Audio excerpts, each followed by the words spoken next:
I just gotta say, Happy anniversary to us. yes, 4 years of working at Owning the Mantle. What a great honor this has been. Like, like first, do you want to explain to everyone how you came up with Owning the Mantle? Gladly, yes. It was inspired by my bro Blitz here. He like when he was starting out on YouTube, one of the best and earliest works of his would have to be his favorite character Frenzy. And that inspired me like so very much that I decided to just came up with Owning the Mantle. This is basically all about just taking any character and just like deciding about like who would be a good fit to play as them if they had the opportunity. Now, this is all about taking experience from actors' work about like the type of characters that they play. Maybe they can be much more versatile, maybe just a little much more work. What could work for them? And not even actors, just other people too, like comedians or singers or anybody else. Basically, like to find a good match. Yes, of course. And to elaborate with that question beforehand, what is up, Joseph? How you doing, my boy? How you doing? Hey man. But yes, expanding more because when I first started with Odin the Man, so I would just go from the basis of using actors that I knew at the time or like celebrities. But nowadays, when I do get the chance to work in Odin the Man, so I just go beyond with it. Celebrities, singers, you name it, we got it, bro. It doesn't even matter, bro. So yeah. But yeah, Ornamento has been a great journey, especially. Oh yeah, first to also help you out, you also got inspired from my recast videos, from what I remember as well. Right. Yes. I just like so excited to just like I just simply enjoy just backstories about like what stuff came to be and stuff. I just left that out. Of course, of course. So yeah. So with otherwise, let's get started. Oh, okay. Let's see here. Yes, short little shout out because yeah, it was just so very. Ozzy. Yes, Ozzy Osbourne. He was quite the gentleman and quite the great singer he was. Yes. Oh man, yeah, we're gonna miss him.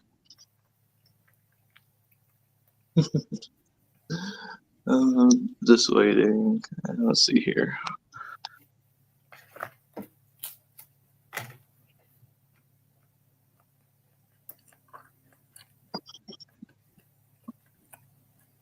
Let's see.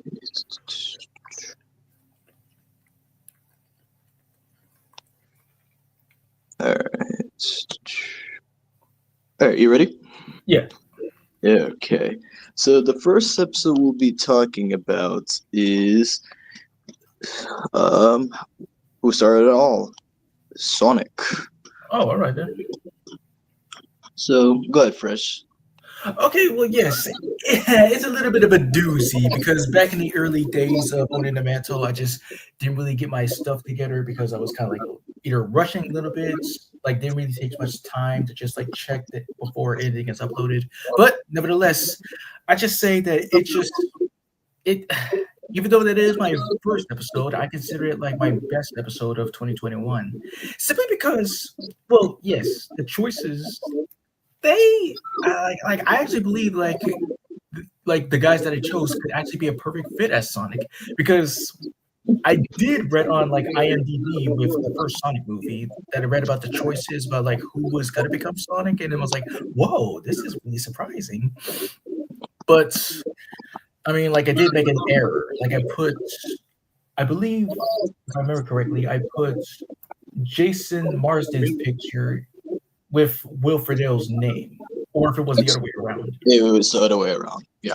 Right. Yes. So I had to like fix that a little bit. That was the only like minor thing, but everything else was fine, especially with the music choice because the Sonic Mega Collection manual it just brings me so much joy.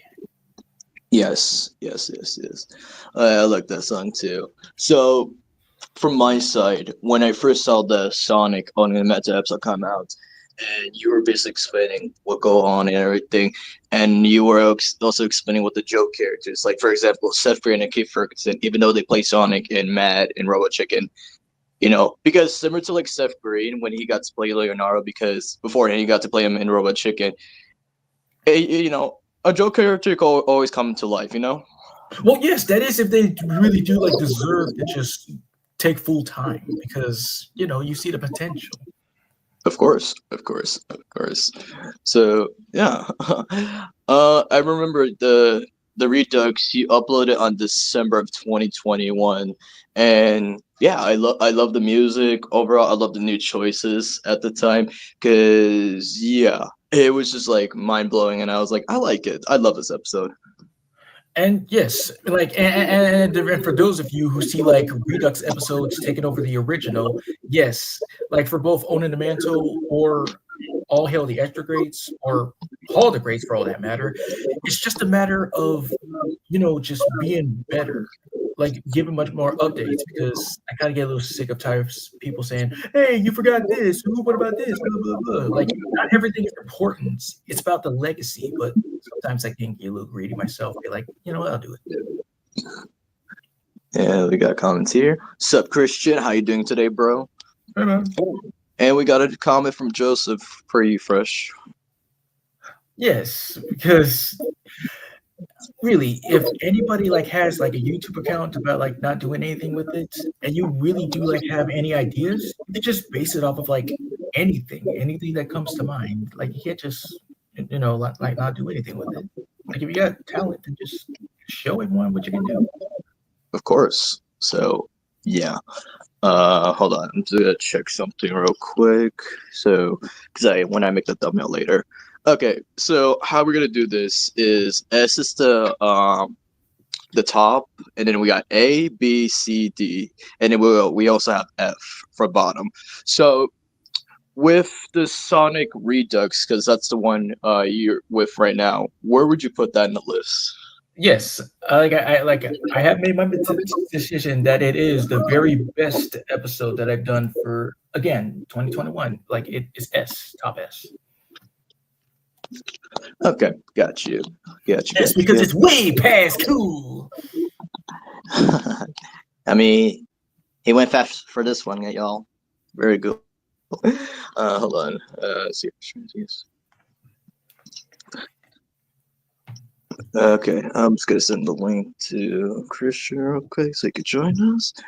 All right, so while we're doing that, oh, that's good, Christian. You're doing good.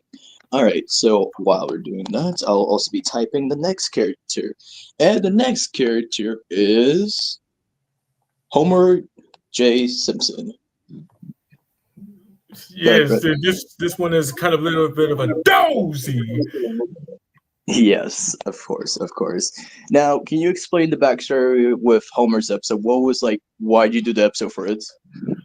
Well, yes, because I was just like seeing in my mind about like, and yes, I didn't notice like I didn't know about this before. I just thought like his voice was kind of like a little bit of a not that bad of a challenge to do because, well, I just believe like anybody could be able to like do it. But it wasn't until when you said like the Simpsons have become so popular that if the voice actors decide to retire or decide to pass away, that no one will be able to replace them. But for me, I just thought like to just shine some light on entertainment because this was. And this is actually another reason why I came up with Owning the Mantle in the first place. I took inspiration from my Hall the Greats and Extra Greats show because the best thing about acting, like when you're given a character that you decide to just like work your magic on. I took inspiration also from like Mel Blanc as the original Looney Tunes. Now everyone is like following in his footsteps about like which characters to put upon you. Of course, yes. And before you say anything else, hi, what's up, Christian? What's up? This is actually a good idea for a stream. Really? Yeah. Hell yeah, of course. So we basically explained the Sonic episode. Do you have any thoughts if you can remember the Sonic episode, Christian, or no? I remember watching it, but I do need to rewatch a lot of these fundamentals because it's been so long. But also, yeah, it is a sad fact that yesterday Ozzy Osbourne passed away. Yeah, I mean, it was just out of the blue because I was in a live stream and someone said Ozzy died. Like, wait, Ozzy? I said Ozzy Osbourne. So I looked up and Google is on the breaking news that he, passed away. Yes, truly, it is sad. Yep. Very much. Yeah. But we must continue, of course. But yes, of course. So with the original Homer episode, and then when you did the Redux, was it a good Redux for Homer? Of course. Not so much because this was during the time when I was kind of just adding in, just stupidly just adding in who would be like a good fit to do it. I didn't take much time to just think about the characters. I was just rushing, and I kind of felt like I did bad because, well, again, like I was just like being stupid. I think you actually did good for the Redux because I helped you with half the list. Well, yes, but still, or maybe it might have been the original. Like I don't know. I just tried to. Just Oh yeah, of course. When we brought the new additions for the Homer episode, I was like, yeah, this is so much great as well. I like both the original and the Redux. It's the Homer episode overall.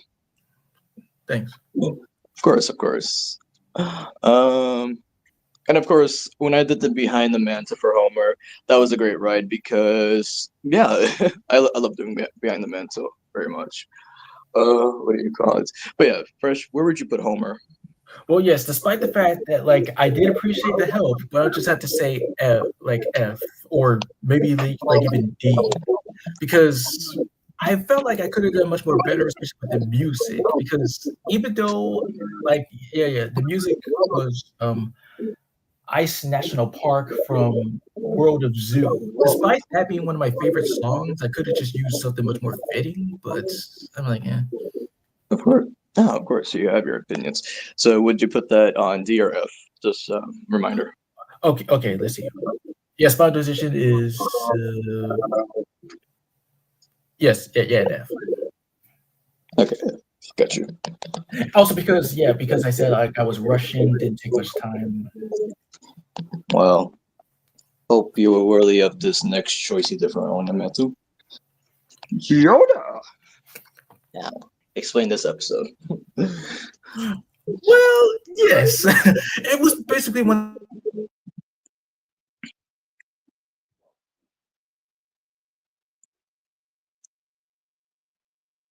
Fresh. Hello. Uh-oh. Oh, I think he got cut off. what? Oh, you got cut off for a second. If you could explain that real quick. Okay, yes. So one of the few choices that I chose was Seth Rogen because due to the fact that I heard him do a Yoda impression in the movie Superbad. I thought that was a very interesting choice, similar to when you chose Donna Glover for a Yoda as well. Okay, that was from like a clip. Like I remember like seeing a compilation of I'm Batman, and when he was like I'm Batman, it's like you sound like Cookie Monster because Cookie Monster was originally Frank Oz, and Frank Oz was Yoda. Yeah. Of course, yes. From my side, I did like the Yoda episode. It wouldn't be one of my top ones, but I did really appreciate it. Oh, sure, yes. Yeah. Anything else for Yoda, or was that pretty much it? That's about it. Yes. Where would you put Mr. Yoda? Oh yes. Okay. Let's see. Right over here. I put him at a B. Yes. Excellent. All right. Going back to my notes here. Oh, sorry. Just going back here. All right. And speaking of Donald Glover, because you mentioned that clip, we have the Dark Knight himself, Bruce. I mean, yes. Again, like looking back when I showed you the list, I take it back about like being some of the few decent ones due to like the choices, put much thought into them, and well, overall, like it's not really that bad of an episode. I agree. I actually like this episode. I mostly like it due to the fact of some of your choices and the music being played in the background. Exactly. Yeah. What was the music you used? Uh, It was non-copyrighted Batman music. Oh, okay.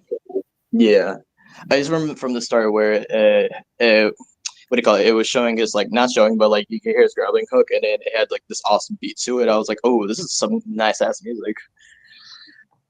But yeah. Well, overall, yeah, I did love the Batman episode and the behind the mental I did for it, and yeah, great episode overall, Fresh. and another thing, yeah, like even though we can say like like some of the choices being either good or okay or anything like that, we can point out like many of the few ones who we think could like deserve it, like ourselves. Of course. That's a good idea. Yeah. I'm actually on the YouTube page right now, and I could say, for example, Lance Hendrickson. Like for Yes. an older version, I believe, because it Well- could be similar to like Peter Weller's version. Exactly. Yes. Yeah. But yes. Okay, so yes, for a younger version, yes, like yes, younger maybe versions. Yeah. Josh Brolin. Yes. Okay, I could see that because before Ben Affleck got casted as the Zack Snyder Batman, it was supposed to be Josh Brolin as one of the choices. So yeah. How about that? But go on first. Sorry. Well, like other notable ones include like yes, Kiefer Sutherland. Yeah, we did say Josh Brolin. Let's see, Dennis Leary. Yeah. Mm-hmm. And Jim Cummings. Yes, I'm like even though I feel like he kind of like did play him in one Imaginext commercial when it was like to the Batcave, and I think that was kind of. Oh, by the way, Christian, your mic's echoing, so you have to leave the room. Hang on a second. Well, since they have new settings. Okay. Let's see here. Okay, while he's doing that, but yeah. Again, overall, great episode first from Batman. I would definitely like to see Liev Schreiber or Liam Neeson as Batman. Yes. Yeah, very good choice. Yeah. So yes. Overall, where would you put Mr. Bruce Wayne? Behind Yoda. Okay. Behind Yoda. Batman. All right. Now for the next one. And this was actually a very good one as well, because this next episode was the first female episode ever in Owning the Mantle, and that would be Kim Possible. And yes, I mostly did it because yes, I did Yeah. a little bit of the show way back ago, and right now when I'm experiencing with other different shows, I did take a second watch and I was like, yeah, I could stick with this. Of course, yeah. Yeah, I remember the day you posted the episode, and I was like, "Oh, a female episode!" Like, because it was the first one for Owning Mental History, and some of the choices you did for Kim Possible was like, "Yeah, I could definitely see them." And yes, this is yet another one of those that I think all of them would be passable fits, and the music, of course, was banging as well. Of course, yes. What music did you use for her? I mean, like I guess like anything from the show, I believe. Oh no, wait, it was a video game. It was from one of the video games. Okay. Okay, so for my side, I would see Ashley Johnson, maybe Grey DeLisle. Let's see. Ooh, Lacey Chabert is a good one. Chloe Grace Moretz, Jessica DeChico, Gomez, that's a very good one. And one more, let's see. Amanda Seyfried. And yeah, and one other thing, like, yeah, this was also one of the many spelling errors because it's supposed to be Chloe Grace Moretz, not like Mortez. That was like on my bad. Yes. That's okay, But yes, for the first female episode on a mental history fresh, what would you give the ranking? A. Hell yeah. The first A we got. All right. Now for the next one. And yes, this next one was requested by me. Oh, it was? Yeah, it was. And this is also a special one. So, do you want to go with the backstory, or do you want me to let you remember? You can go on ahead. So, I remember this certain day where I was going upon watching the Smurfs, and then we were doing a certain streamer. I don't remember which one it was. And then I brought up to you, can you do an episode for Papa Smurf? You said yes, of course. And I actually brought you a lot of the choices that were in that episode of and today. So yeah. And what's so cool is that you actually uploaded this episode on Don Messick's birthday. And yes, because it's important or honorable to honor a legend. Yes. Yeah, it was Don Messick, course. Jonathan Winters, Manny Patinkin, just anyone who could honor the role as Papa Smurf. Because funny enough, last week John Goodman showed his performance as Papa Smurf. Even though he was not one of the choices, he's still the greatest Papa Smurf. But yeah, what is your opinion with the Papa Smurf episode? Okay, yes. One of the many other things I like about Owning the Mantle, other than the suggestions, is seeing what music to bring. Either you could just stick with what's related where the characters are from, or just expand it more to just give it much more feel or joke about it or something like that. But I could have just picked some other music because I got this from like one of the many other video games. But I mean, I just didn't know what else to do. I actually like the music from the episode. It was pretty good, yeah. But the only thing that was a little setback from this episode was that you put Tom Kane in this episode. Yes, because that was a little bit. Even though like he would have been like a great choice, but other different choices that I believe I'm proud of are, let's see here, Frank Welker, Maurice LaMarche, Bob Jones, and Bill Farmer. Paul Eiding. I'm just saying like top ones. Like we don't like whether it's all out or personal favorites or something like that. Yeah, from his side, of course. That makes sense. But yeah. Good old Papa Smurf. And I appreciate you doing the episode for me. I appreciate it, Good one. So where would you put good old Papa Smurf? Put him in a C. Okay, cool. Now these two new characters at the time, because Fresh was experimenting. Okay, next up we bring in Mortal and Riggs from regular show. Now this is the first time in Owning Mental history that Fresh did a dual characters. Yes, because I was just I was just experimenting, trying to bring something new, what could be able to work, and well, I did fairly okay. Even though I did use like Party Tonight, I could have used like other different variants, like from like the online games that I used to play on Cartoon Network, but it was fine. Are you kidding? That was like the best thing about the episode. The choices, the music, and funny enough, and back in 2021 and 2022, this was like my most watched Owning the Mental episode from you at the time. Whoa, that's pleasant. Yeah, because again, it was just about the music, your choices. Really? Yeah, it was such a great episode overall. I liked it. And then, if you have anyone that you see as Mordecai Rigby from your side, go ahead, Fresh. Well, yes, top ones are Seth Green and yes, mostly Seth Green and Me too. Dante Oscar. Okay, cool. We got Leonardo, Jake Long. Let's go. Nice.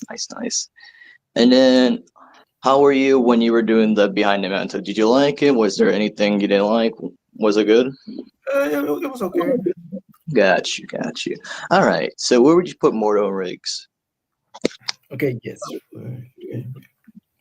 I put him in a. Okay. I really should have been like labeling. Oh no, I've been keeping track. So whatever you want to hear, I got you. Okay, in B. B. Okay. Do you want that in front of Yoda, behind Batman, in the middle? What do you want? Yeah. Like behind Batman. Okay, got you. Okay, cool. Just checking this out. And now, hope you all got your pizzas for this one, because we got the red dude himself, Michelangelo from TMT.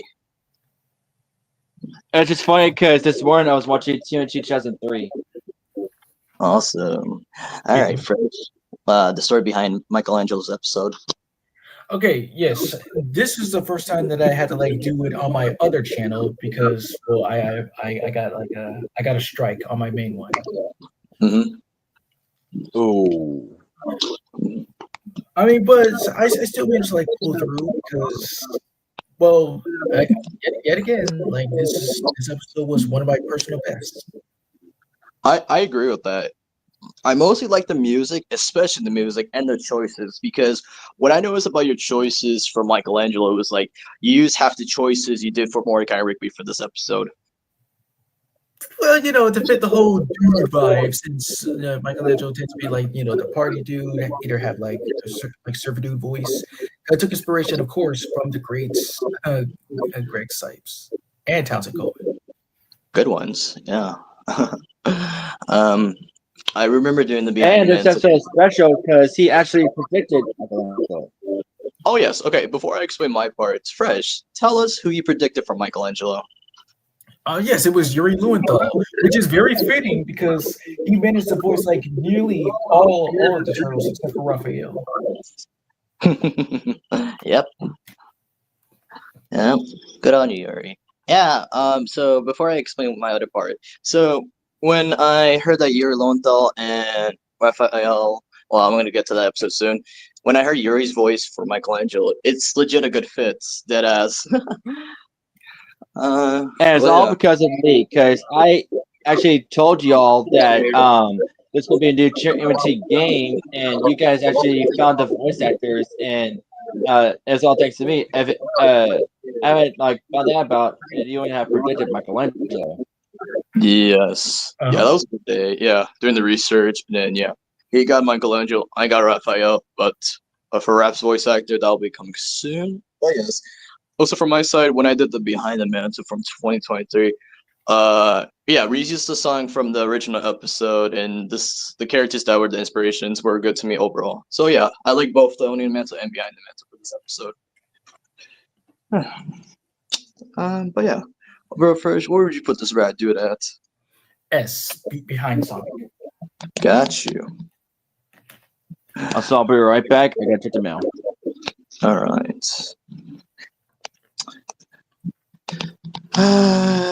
Good grief. Good old peanut head over here. Charlie Brown. So, what's up with this episode? Okay, this was one of the more challenging ones because I was just trying to just find exactly. I mean, like, well, I wasn't thinking at all. Again, I was just finding like people who would be like personal fit to just fit the whole kid dynamic because either range it from kid actors at the time or, well, you know, adults doing a childlike voice. But I just didn't put much thought into like other characters aside from kids. Which you did the dynamic of adding adult male voice actors, adults, you know, female voice actors that voice boy characters, and child actors. That was very creative in the episode. In a way, I just could have like experimented though, could have like branched out about like who else could be perfect because that's what I do now. Because when I experiment with other different shows, I don't really just enjoy them like 100%. I just look to see like who would be perfect fit for Owning the Mantle. Of course, yes. So from your side, from Charlie Brown, do you see anyone? Let's see here. I believe I see Gray Delisle because I really liked her character Tucker from the Tough Puppy episode. What was it? Happy Halloween. I really did like doing the voice when we did Owning the Mantle. I mean, voice for Halloween. And I was like, I'll take this. I thought it would be a little bit cool.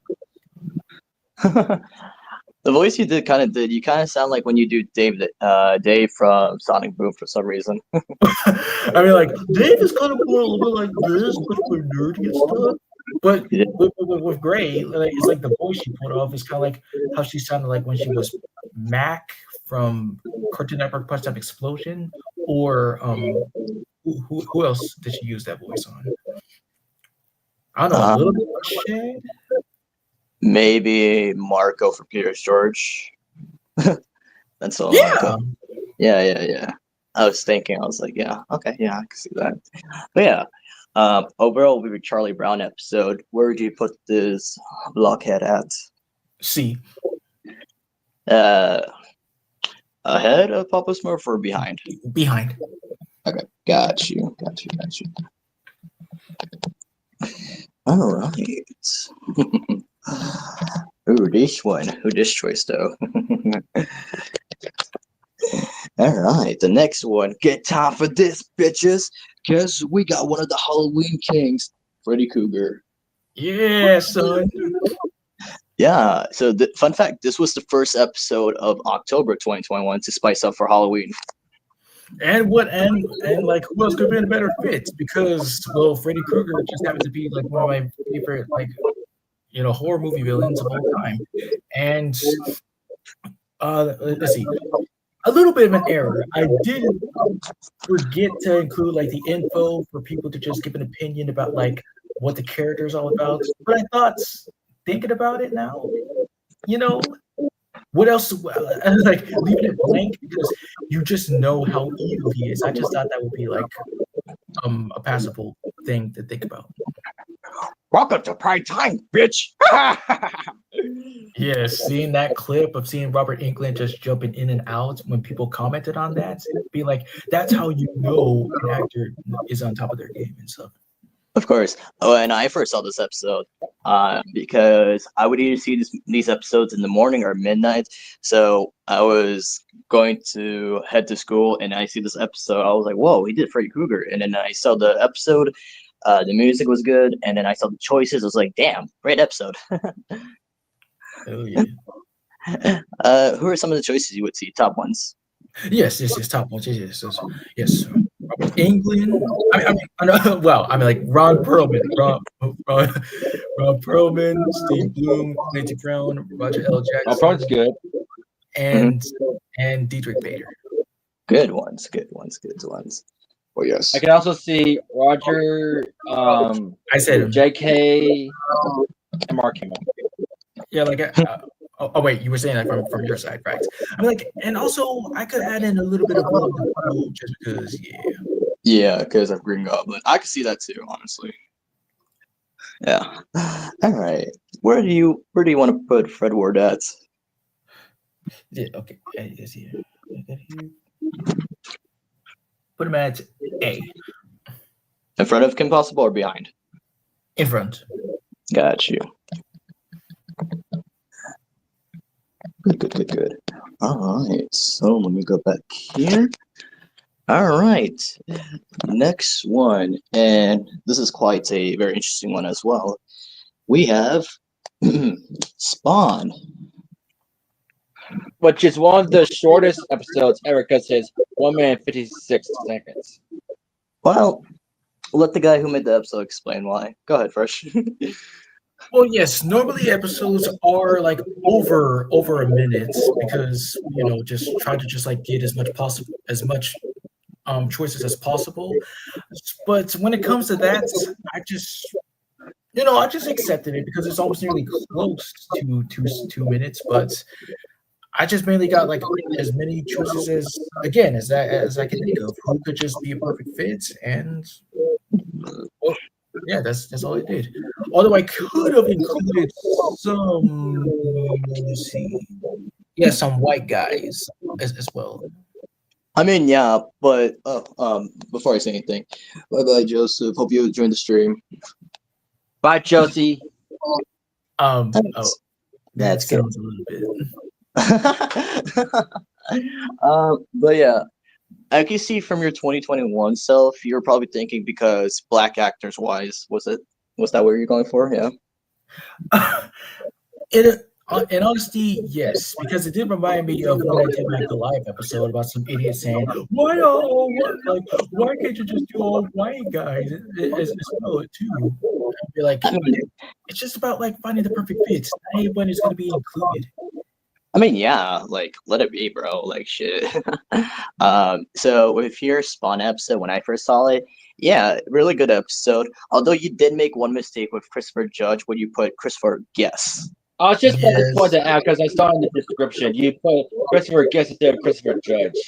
I mean, yeah, he literally just said that. But again, this was again during the time when I was rushing, didn't take much time. I was too excited to just upload some No, stuff. that's totally understandable. No, don't worry about that, bro. So, I honestly see all these people for Spawn, and the one I would see most is Joe Rivers because of him Bison. I would I totally could see see that. Samuel L. Jackson. Yes, I see that too. And then for the regular voice actors, I could definitely see Greg Eagles, Keith Ferguson, Kari Payton, Hopper Robertson, Phil Lamar. Just yeah, you did really great with this episode. Not gonna lie, you know. Thanks. Yeah, of course, of course. And now from your side, where would you put Spawn? Okay, I put him in B. B. Okay, so would that be okay? Because in B you have Yoda, Batman, Mordecai Rigby. So where would you put him? Let's see. I'll put him if like between Batman and Mordecai and Rigby. Okay, got you. Oh, I'm so rude. Sorry. Who would you see as Spawn from your side? Oh no! I mean, like this is one of the many times that I feel like all of them could have been like good. Oh, okay. Speaking of which, because we're still in the Halloween vibe, we got the King of Crime, the Joker. Well, Clown Prince of Crime, like you almost got it, but I was just nitpicking a little bit. Hmm. So you did the original episode and the Redux. So before we get into anything, in the beginning of the story, you did say something new for like because you got tired of like people asking like who's gonna be the next character. So that's what you introduced. The next character is basically Yes, yes. This was the start because well, the next episode, like I'll explain like afterwards. Yes. So okay. So with the Joker, with the original and the Redux, what was your favorite parts about doing the episode, or just anything from that particular moment? Okay, well, the choices themselves and well,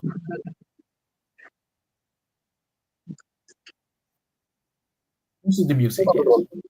The music was absolutely fire, bro. Like I heard that and I was like, oh, this is some good music. I would actually play that during like high school as like kind of my theme song. uh, Good times, yeah. But yeah, when you did the Redux back in 2022, did you like that Redux or no? Yes, like yes, I did. Better choices, a lot you could add in. So I know in the original you put Jim Carrey, but in the Redux you remove him. But it doesn't matter because he's in the original, so he still technically counts as the Joker for one of your choices. To be fair, Because yes, that was during the time where like he was deciding about like when he would retire, but it wasn't until like when he managed to come back for Sonic 3. Yep. And you did make a little error because you confused actors. Because okay, so it was with Stanley Tucci, I believe. Yeah. You mistake him for Jim Rash because you thought he played Stitches from what was it, Sky High? Sky High, yes. Yeah. And I was like, oh, okay, well, that's okay, I guess. Well, like sometimes, like when you look at somebody, like when you see their face, you kind of like confuse them. Because I do remember watching from Watch Mojo about like actors being confused for others. Like the most common one being Jesse Eisenberg and Michael Cera. Andy Sandberg. Michael Cera, like Jesse Eisenberg and Michael Cera. People you tend to like confuse them. Well, that makes sense. Yes, of course. Oh yes. And you also predicted the Joker. Yeah, but in a sad way. To be fair, let's be honest. Oh wait, what? Because remember, Nolan North only did the laughs for Joker. Remember? Right. Yes. God dang, that was so freaking wasted. That's dumb and stupid. Like I just, that's one of the things I just hate. Just wasting a legend's talent all for nothing. Yeah. Like you could. What? Hey, Christian, you kind of glitched out there. What were you trying to say? I said they could throw in a few lines for him. I mean, yeah. Yeah, because you already have Nolan playing Superman, and then if you could have him play Joker, let him say some lines. Goddamn, this reminds me of the first fucking Lego fucking DC game. Lego Batman. Yeah. It's like, okay, because in that one, Steve Bloom got to voice the Joker, but it's like only the sound effects and everything. Like, goddamn, dog. And I totally respect this episode because Fresh actually put Steve Bloom again to voice him Foley. Yes. So yeah, And he should. Yeah, bro, come on. So yes, from the Redux and from the original, who are some of the top choices you see, Fresh? Okay. Yeah. Yes, of course. Yes. Richard Kind. Yes. Charlie Adler, Martin Short, Samuel Vincent, Dan Castellaneta, Rob Paulson, and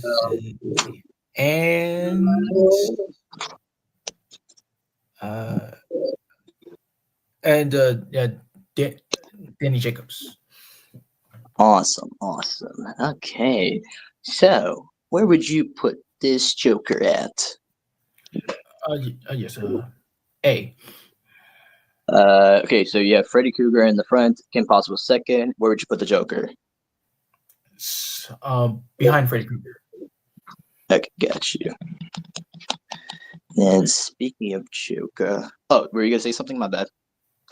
Oh, wait, I didn't say anything, but I did forget. Like, this was the start of me, and again, Oh, yes, I'm announcing the asking next. Okay.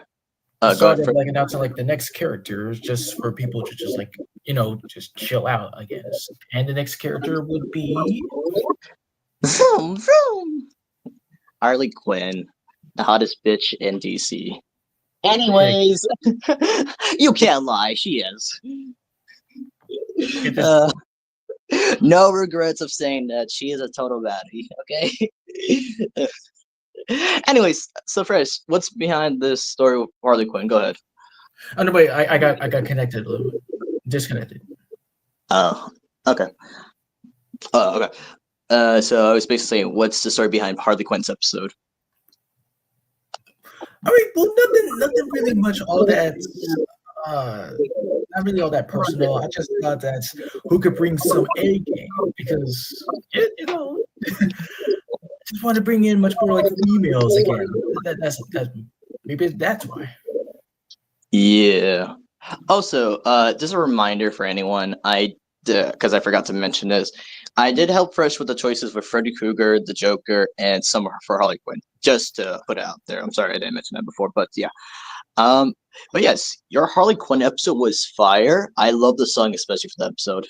Yes, I wanted to be ironic. I used My Sweet Passion from one of the Sonic adventure games. It serves as the theme song for Amy Rose, and I thought it was ironic because both hammer wielders, and I just wanted to be funny. And it's funny because you actually put one of Amy's voice actors in this episode. Let's see, and who would that be again? Lisa Ortiz. Oh, oh right. Yes, why not? Yes. Yeah. And again, this is one of the few times you predicted a character. And go ahead, Fresh. Okay, if I remember correctly, that it was Kari Walgren. Yes, for the Gotham Knights game that came out in 2022, which is funny because a day before that got announced, I was doing the behind the mantle for Harley, and I uploaded the episode at night.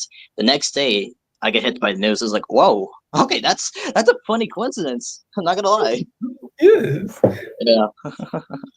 And similar to the Steve Bloom Joker situation, I did respect this episode because you put great delight in this episode because she voiced the Harley Quinn with Steve Bloom's Joker. Yes.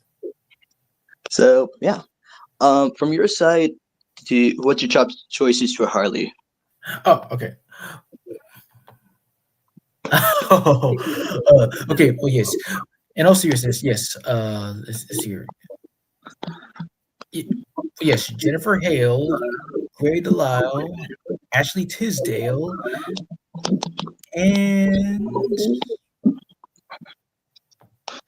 well, why not? Lisa Ortiz. Hell yeah, bro. Oh my god. Anything to please Mr. J, of course. So yeah. All right, where would you put Harley? Behind Kim Possible. Got you.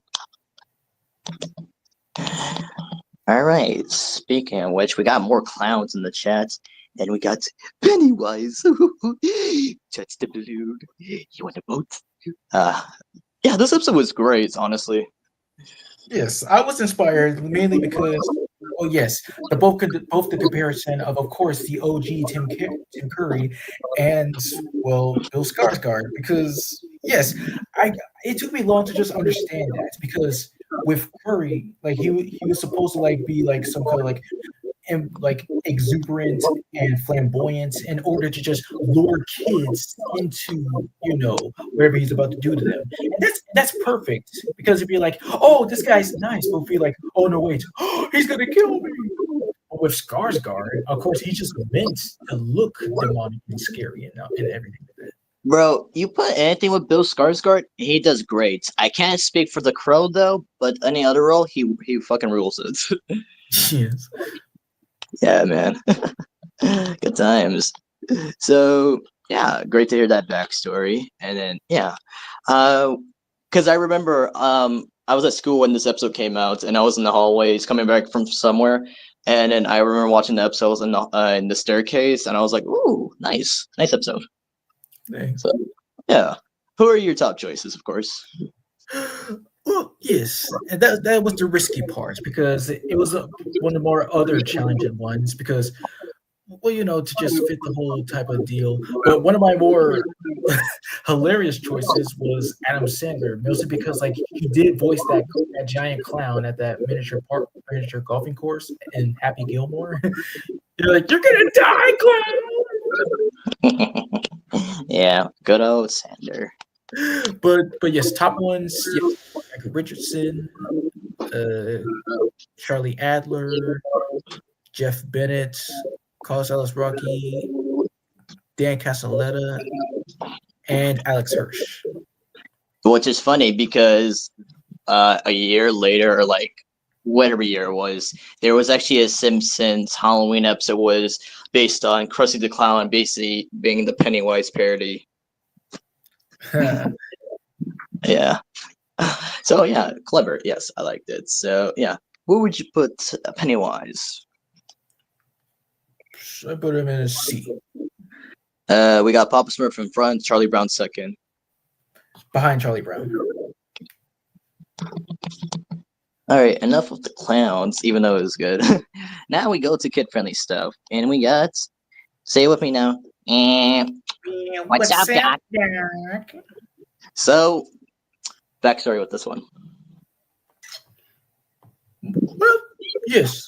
Simply, I was just like adding the hilarity, both the hilarity and try to tweak with the accents, because because of course Bug's iconic voice, his accent is a mixture of Brooklyn and the Bronx. So I just tried to get into that area with add a little bit of flair to it, of course, because again, and because again, like this is many ones where both the choices and the music are my most favorites about it. Of course. Yes.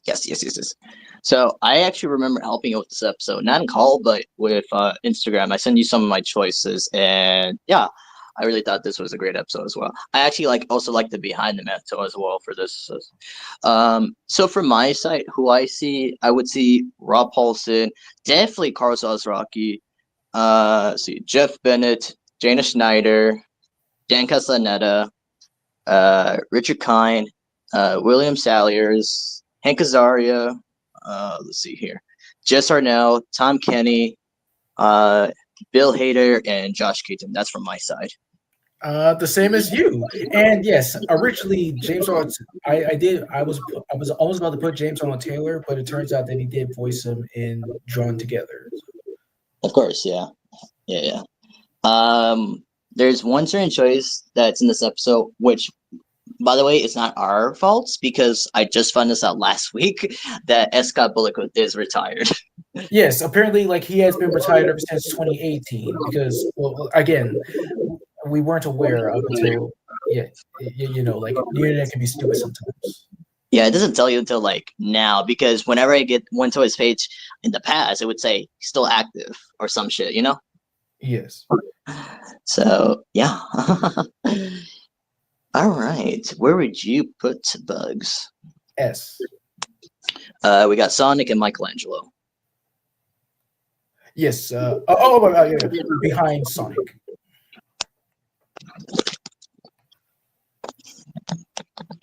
Bugs Bunny. Bugs Bunny. Nope. Don't know anyone by Hey, Bugs. does he have a great big long ears like these? Mm-hmm. Yeah. And does he hop around like this?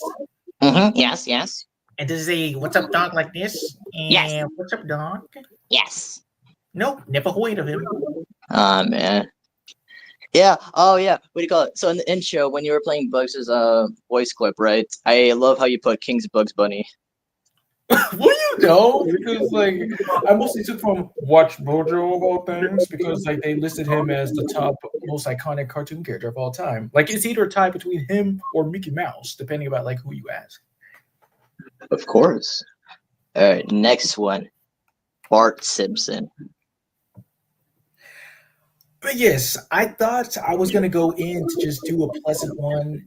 It's okay because many of the choices that I thought were like pretty good, especially with Audrey Westlowski, best known as Tuck from My Life as a Teenage Robot. Mm-hmm. But yeah, it was a little bit like challenging with like some of the males, of course, especially with Dante Bosco, Ben Diskin, and Roger Craig Smith. Hey, Roger was in this episode? Oh, I forgot. Yeah. I thought you put Yuri in this episode, didn't you? Okay, well I'm looking and I didn't. Oh, okay, gotcha. Okay, so that's from the male side, and with laundry, that makes sense. But did you overall enjoy the episode, or like you felt like you could do it better? Well, yes, I did could have done better. Like some of the other females were doing great. Like of course, like yes, Katie Milo, Katsusi, Haley Renhard, and Alina Ubach. Of course. Alana Ubach. Alana Ubach, yes.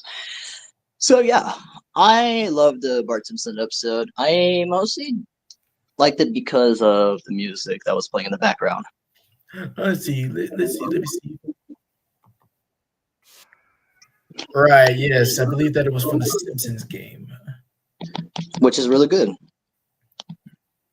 Yeah, whatever works. Mm-hmm. And where would you put good old Bart Simpson? C.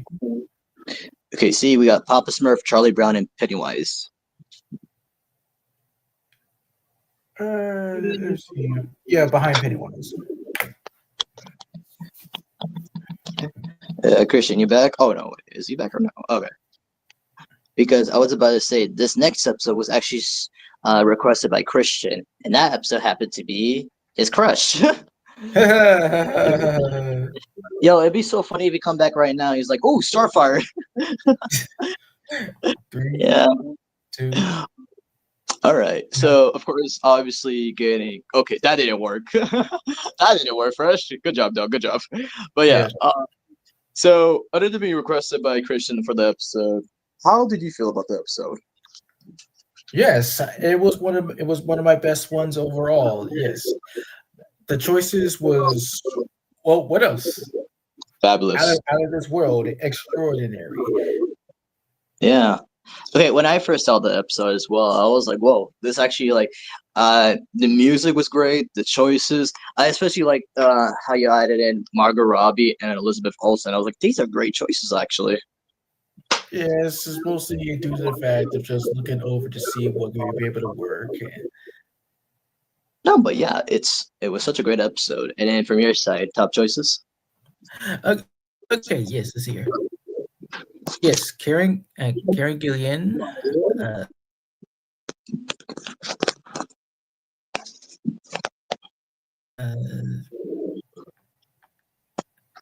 Mandy Moore, yeah. Ellen Baker, and Jenny Headed Tompkins. Good. All right. And where would you put this red hair at?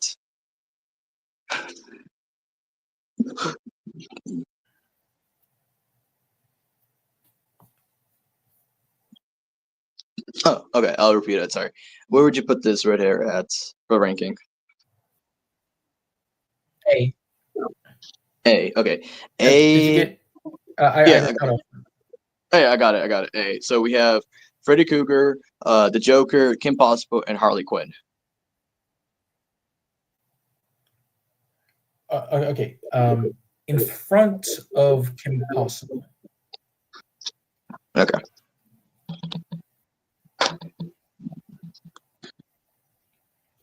All right. And also with DC, one of the badass ones that was posted in 2021 was Bane. Tonight, I break the man. Batman. So, with this episode of Bane, it was a fun episode to work on with Fresh, with the choices, because with Bane, you could basically go all out with him. Yes, that was what that was the start. It was the start of what to play with. What could be able to just. Oh, I thought you were gonna make it. I thought you were gonna snicker because of what I said. No, that's all you, man. I mean, like like what to play with. You know what I mean? Yeah, I know. but in all seriousness, yes, it was a start about like what could be able to just fit in order to just make it right and not make it racist or controversial or anything like that crap. Yeah. Because I did say he can either be portrayed as Latino or sometimes American, or with Tom Hardy, who like gave him like that croaking British accent. So. So yeah. These choices, yeah, I especially liked it, especially the music.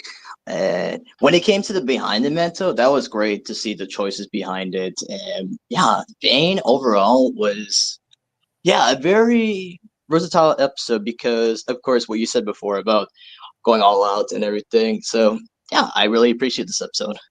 Though yes, one of the only questionable one was Jeff Garcia. Despite the fact how much I love the guy, I was just like, did you come up with that? I did because Hispanic, or like Spanish, right? Yeah, because here's the thing though, because the only character we could really think of villain-wise was when he played one of the henchmen from Rio. I mean, yes, despite being like a comic relief, but yes, it's all a matter of fact about like who could be able to just try to pull it off. Yeah. I mean, because which I guess suggested this earlier in the early years, but finding out afterwards is that he actually played a couple of gangsters or like Hispanics in video games. Oh, well, that's pleasant. Yeah. And if you hear Jeffrey Garcia's regular voice, it's like, damn, that's really good. Yes. Yeah. So yeah, from your side, who would you see for Mr. Bane? Okay, yes. Of course, yes. Kristen Lands, Kevin Michael Richardson, Reese LaMarche. Brock Lesnar, Antonio Banderas, Bill Goldberg, and others. What was his name? The Show, Big Show. Was Big Show even in this episode? Yeah, he was. Oh, okay, got you. That's cool. Yeah. Well, that's what I also liked about the episode. You put like wrestlers in this episode. Well, because this balancing either I think you did it. Yeah, I got it. So, where will you put mine? Please tell me what you put mine. I put him in A. Hey, so we got Sonic, Bugs, and Michelangelo. Oh, okay. Yes. Wait. What you say? We got Sonic the Hedgehog, Bugs Bunny, and Michelangelo. Whoa! I said A, not S. Okay, my bad. So, hey, we got Freddy Krueger, the Joker, Starfire, Kim Possible, and Harley Quinn. Behind Freddy. No, wait. Better yet, in front of Freddy Krueger. Yes, I break the guy who tortures kids in their nightmares. Yes. Man, I would love to see that fight, Bane versus Freddy Krueger. I mean, of course, like Freddy would win in an instant. Oh, well, yeah, obviously. All right. Speaking of which, Oh, we got Mickey Mouse. Oh, oh man, so, yeah, I remember helping you with these choices, but from your side, what was the backstory of Mickey's episode? Well, maybe, yeah. Just think about like who could be able to do like high pitched and just like try to just like stick with that. Peekaboo. Wow, that works on little kids. All right, I'm like, and not like in a wrong way, like a way to be like, hey kids, let's play a game. also, hi Scarlett. Hope you enjoyed the stream. Hey, Hi, Scar. Anyways, so with Mickey Mouse, yes, about going high pitch and everything. Yeah, I did like this episode, and I'll explain with the other episode that's after this one because this was kind of a special day. So yeah, What are some of the choices you like from Mickey Mouse? okay. Well, let's see. Yes, Yuri Lowenthal, because I kind of took inspiration a little bit from his flapjack in one of the Punch Time Explosion games. Mm-hmm. Of course, Brian Hall, because you know he can pull that off. Oh, yes. Darren Norris, a little bit of his Cosmo without, the whole don't be this, because yes, it's like even though it's high pitched, but don't be at the same time. La la la la la la la. A little bit from like Scott Menville, trying to remember exactly where, but okay. however, one that I kind of wish I could have put down was Robert Atkin Downs, because I do remember from an episode of Billy and Mandy who played like the Chocolate Sailor, and he sounded exactly like Mickey Mouse. Well, good luck. I mean, yeah, buddy, that would have been good. Did you put Alex Hirsch in this episode or no? Looking back, no, I didn't. Because at the time, if we could have suggested it, because it would have been Hootie, that clog from Owl House, because Alex Hirsch has explained that's his like bad impression of Mickey Mouse. Oh, right, yes, doing the bad impression, because like even if you can't, because yes, Jim Cummings and Jeff Bennett have said even if you don't do the impression right, you're still doing a character, and that can work. Mm-hmm. So, yeah. Oh, quick question, because I wanted to, since the first day you uploaded the episode for Mickey Mouse, and when you were telling me the suggestions or like the choices for them, right? It was like, because when you say flapjack, was there any thought you would put Darth Von Orman in this episode or no? No. Because like with Yuri, like he kind of sounded like this. He kind of like, this is the best adventure of all. Oh, okay, that's fair. Yeah, yeah, got you. But yes, where would you put this hot diggity dog mouse? B. Okay, B, Yoda, Batman, Spawn, Mordecai Rigby. Yes, behind Mordecai Rigby. And now we have one of Christian's boys. That would be Carnage. Yeah. Of course, at the time, I very liked Carnage until, I started liking Venom at the time because of the movie, but now I started liking Carnage, and I like both now. Mm-hmm. So, yes, fresh backstory with this episode. Yes. Okay. I was basically trying to like get like who has been handled the crazy, like gone on the crazy train. Yeah. And I remember me and Christian were actually helping you with some of these choices for Carnage. Sorry, go ahead. I was? Yeah, I remember. I remember helping. Well, I remember because we were all on a private call when we were doing these choices. Oh, I see. But I do like that one of the choices was Brett Dorff. That's a good choice. Yes, I was just being creative, just trying to be like again, like entering the whole crazy era. Yeah. And serial killer. Yeah. So some of the choices I was actually really impressed and like really shocked about. Like, okay, Right. Bobcat Goldthwait, Chris Hardwick, Ian James Corlett, Richard Stephen Horvez, or just anyone that you brought in new for like owning the mantle at the time. You can say them. I just said them. I mean, no, like you say, like anyone else, like new, like if there's. I think it was just those four that I recognized. I was like, oh, this is the first time First using these actors and celebrities, you know? Okay. Yeah. One choice I wish you could have put for Carnage was Alexander Paninsky. Well, That's such a good choice. Yeah. Yeah, and also like again, like something a little bit like that. Like depending about like the character, if you stick it to their original source material about like how they are, like either an adult or a kid or something like that could work for a teenage Carnage, maybe something like that. I don't know. I mean, you had Richard Stephen Horvez, so checkmate. Well, yes, because I mainly did it because of I think a little bit of. Listen, I did the behind the mantle. I can tell you the choices right now, so let me go back. Okay, yeah, go ahead. So, okay, Richard Stephen Horvez. Okay, so for Richard, it was Mask Otis from Son of the Mask, Chaos from Skylanders, and Invader Zim. Yes. Mm-hmm. So, yeah. And there was this was the first time you used that music from the Spider-Man 2018 game. Oh, yes, it was. Yeah, very good, yeah. Yeah, another one that I was very fond to use was Doug Lawrence. I was like, that would be so crazy to hear. Well, I mainly did it when he played a minor character called the Cackling Cruiser in one of the worst SpongeBob episodes, Demolition Doofus. Yeah.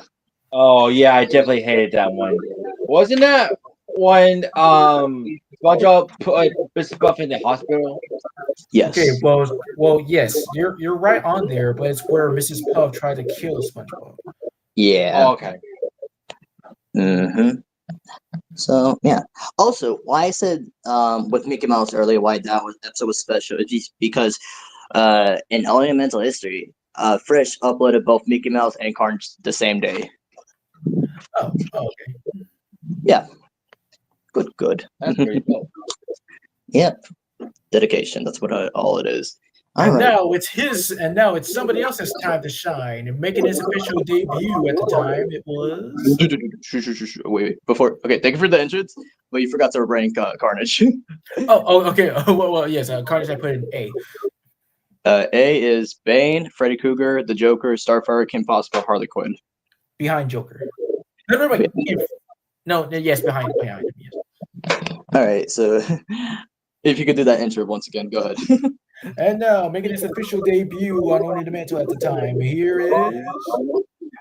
Now that we're men. Yes, my first ever episode of Owning the Mantle. So I remember how this came to be because it was my birthday around this time, and I asked Fresh if I could be part of this because at this time I was like really like invested with Owning the Mantle because it was such a great idea, right? So I liked it. So yeah. What's more funny is this was episode 21, and I had to think of something really funny. So I think I was thinking of these goofy goobers over here at the time. So yeah. What do you call it? I remember doing the choices with you and Christian. You know, you could like put What? Sorry. What? you could have put like SpongeBob in either 24 or 25 as a reference to that joke. Yeah, I know. But this was like early on in the year. By the way, your mic's delaying and glitching, so if you could join leave a rejoin. Yeah. All right. So yeah, this opportunity was great. I remember working on it. What I wanted to do the most at the time was impress you the most first because it was like I wanted to do like something very similar to yours, like with the background, the templates, of like basically showing the portrayer or like the voice and the character. I wanted to make like a replica of that, you know. Yes, of course. I remember the comment you put down when I posted that episode. You're like, "Blitz, you son of a gun." I was like, "Yeah." Uh,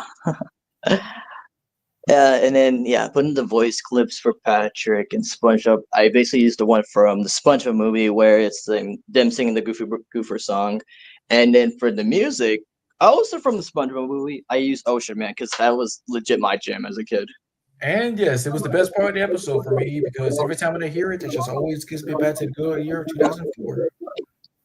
Yes. Great times. I will say this from my side. I wish I could have done better with the choices at the time because of certain actors I knew at the time. So, but I love the episode. It's my first ever episode. It's like your firstborn child. So, of course, I'll put an A. So, I'm going to put it behind Sonic the Hedgehog. Well, okay then. Yeah.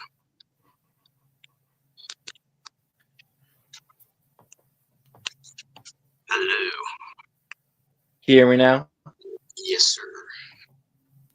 Yay. All right. The soda of Owen. Go ahead, Chris Hemsworth. Well, basic enough. All I can just simply say is perfect choices and equally perfect music. I agree. The music was like awesome, and then with the choices, because I remember me and Chris were helping you with this, and I would definitely see a lot of these. But from your side, the creator of this episode, who would you see for Thor? Okay, yes.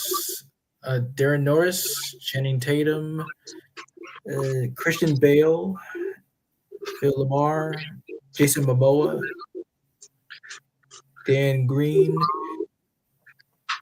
Gerard Butler.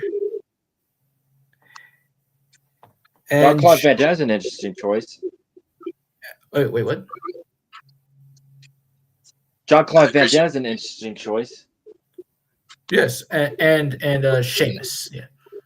Yeah. I also like working on, so I was working on the behind the mantle of the episode, right? And what I didn't know is when I posted that behind the mantle, I actually posted that episode on Gerald Butler's birthday. Funny enough. Funny. Wow. Good on me. That wasn't even planned, but good job, Lucy. Yeah. But yeah, I definitely see a lot of these choices and good. I remember Christian was the one that suggested Jason Momoa for Thor. And I did? Oh, wow. Yeah, you did. Yeah. Good on you. Was that my only suggestion? I think you helped with others, but I remember distinctly that you suggested for Jason Momoa for Thor because of Aquaman. Okay.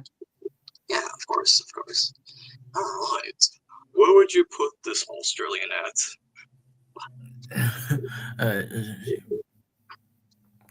Put him at B. Yoda, Batman, Spawn, Mordecai Rigby, Mickey Mouse. Behind Batman. Oh, what's so funny is that you added Christian Bale in this episode, and well, funny enough, it's sad enough that he was in the next Thor movie. Yes, irony. Yeah. So yeah. Oh wow. Achoo. There go. Yeah, later. I'll be back real quick. Now, I actually do remember helping you. Okay. I'll wait until he gets back so I can explain.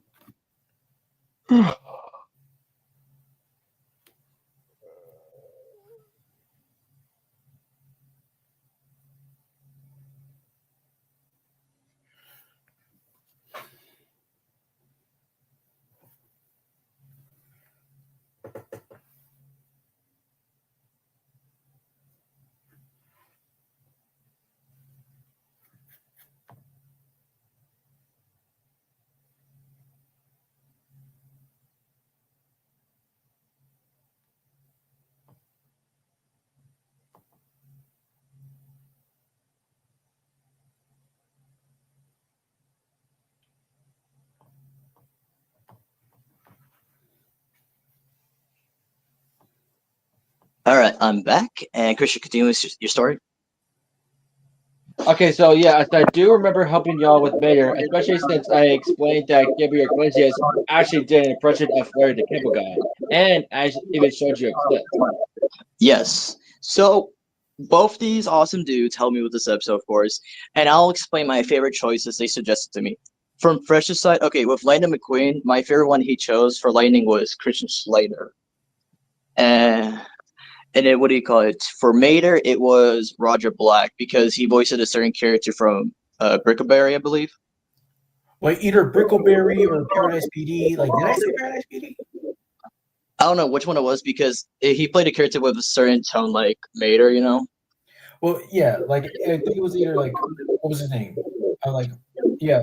I mean, like, well, with Brickleberry and Paradise PD, they're basically just like copy and paste characters. So I believe that it's Robbie is the blonde from Paradise PD, and like his one and his counterpart with the black hair in Brickleberry. I think it was either like Rick. I don't know. Like I like Paradise PD better. Yeah. So, and then from Chris's side, yes. For Mater, it was Gabriel Iglesias, impressive. And then from Lightning McQueen from Chris's side, it was Vincent Tong. I suggested him. Yep. This episode overall, it had a lot of great choices, and this was my second time doing a duo character because who doesn't love the duo of Lightning McQueen and Mater? Come on. Yeah, at times. But yes, for the episode for both of them, I would put them on B behind Mickey Mouse. Good place. Yep. All right. Hey, mama. Yes. It is another one of my difficult challenging choices because again, with like I was hesitating on many of the choices, and it could have done much better with the music aside from repeating the theme song over and over again. I mean, I liked it. Although I could hear the glitches and like the staticking from the episode, I didn't mind. Well, you know, that was when I used to have a camera. Got you. Oh yeah. Again, really clever episode. One choice I see from my side for Johnny was Doug Lawrence. Yes, like I do as well. Anyone else? Well, yes, of course, like Patrick Warburton and Yeah. Brock Baker. Let's see. And Travis Willingham, yes. Yes. But overall, with your difficult time with the episode, did you still enjoy it, or like was it still in the middle for you? Well, like in the middle, like with the choices. So I guess I just put that at D. We got our first D character, and it's funny enough because Johnny tends to give the D to all the ladies out there. But none of them ever won it. Mama warned me, woman, about you. Oh, yep. All right, the next one, another dual character that I did, and that would be Dipper and Mabel Pines. Yeah. So again, I remember you guys helping me with this episode. I love the show and the characters. It's not one of my favorites. Oh dang! Well, like, wait, for episodes in general, or Well, of 2021, it was not like one of my favorite ones. I'm not saying it was bad. It was like I felt like I could have done way better with the choices. That's what I'm saying. well, yes, I kind of thought so as well, but I still enjoyed it as well. It's one of my personal favorites. Really? Wow. Cool. Like I Was put it in about, well, you know, like, well, I put it in like second place. oh wait, what's your first place for my side? Oh, you'll find out. I can't wait to hear this. Damn. So unfortunately for this, because No, wait. Not second place. It's third place. I'm sorry, third place. okay, now I can't wait for this. Yeah. I'm not saying it was all that bad, but I have to put Mabel and Mabel Dipper on C behind Bart Simpson. Well, see, it's not bad, but yeah. Yeah. Again, I wish I could have done better, but you know.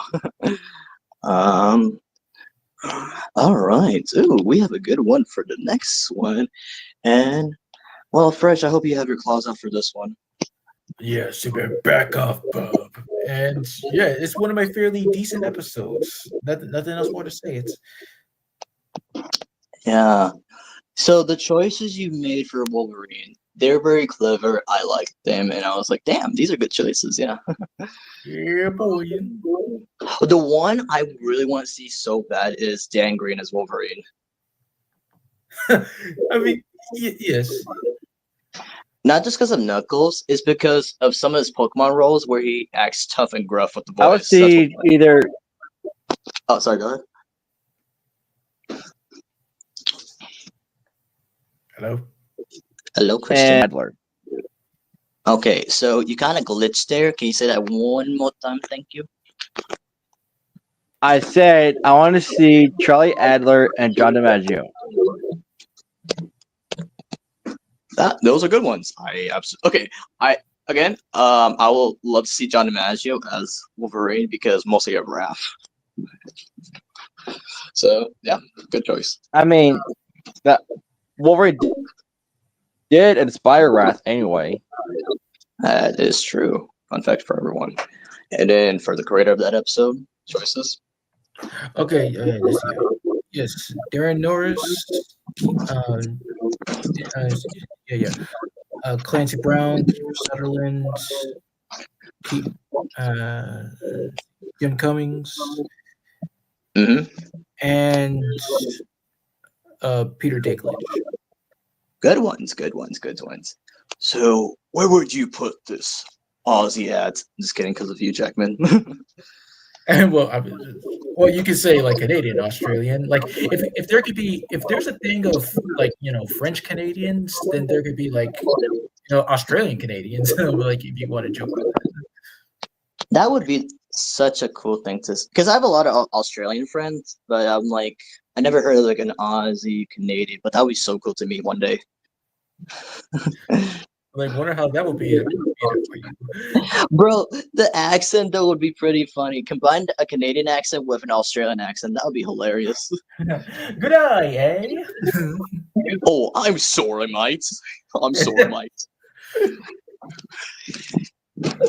Okay.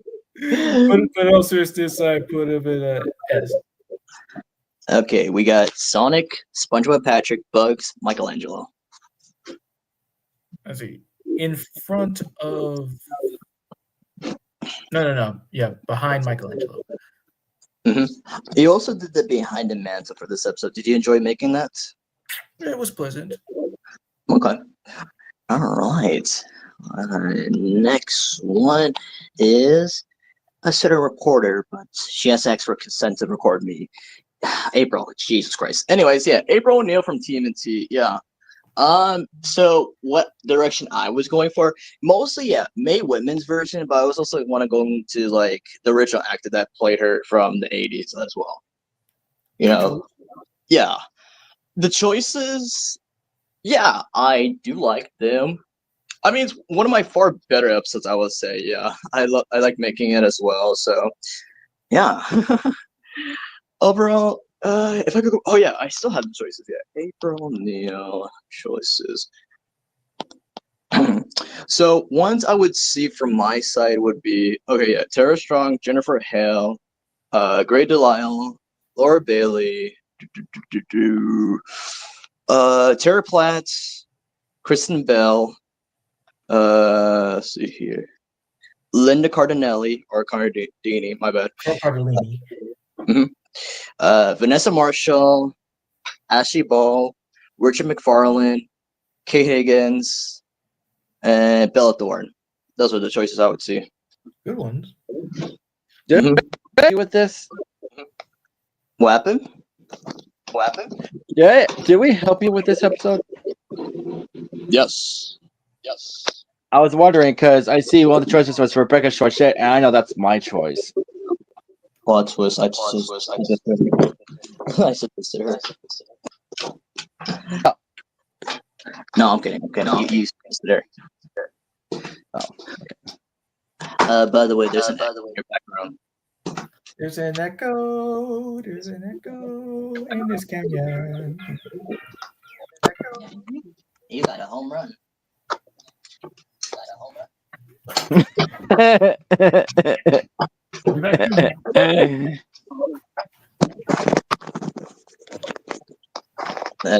your mic. Fix your mic.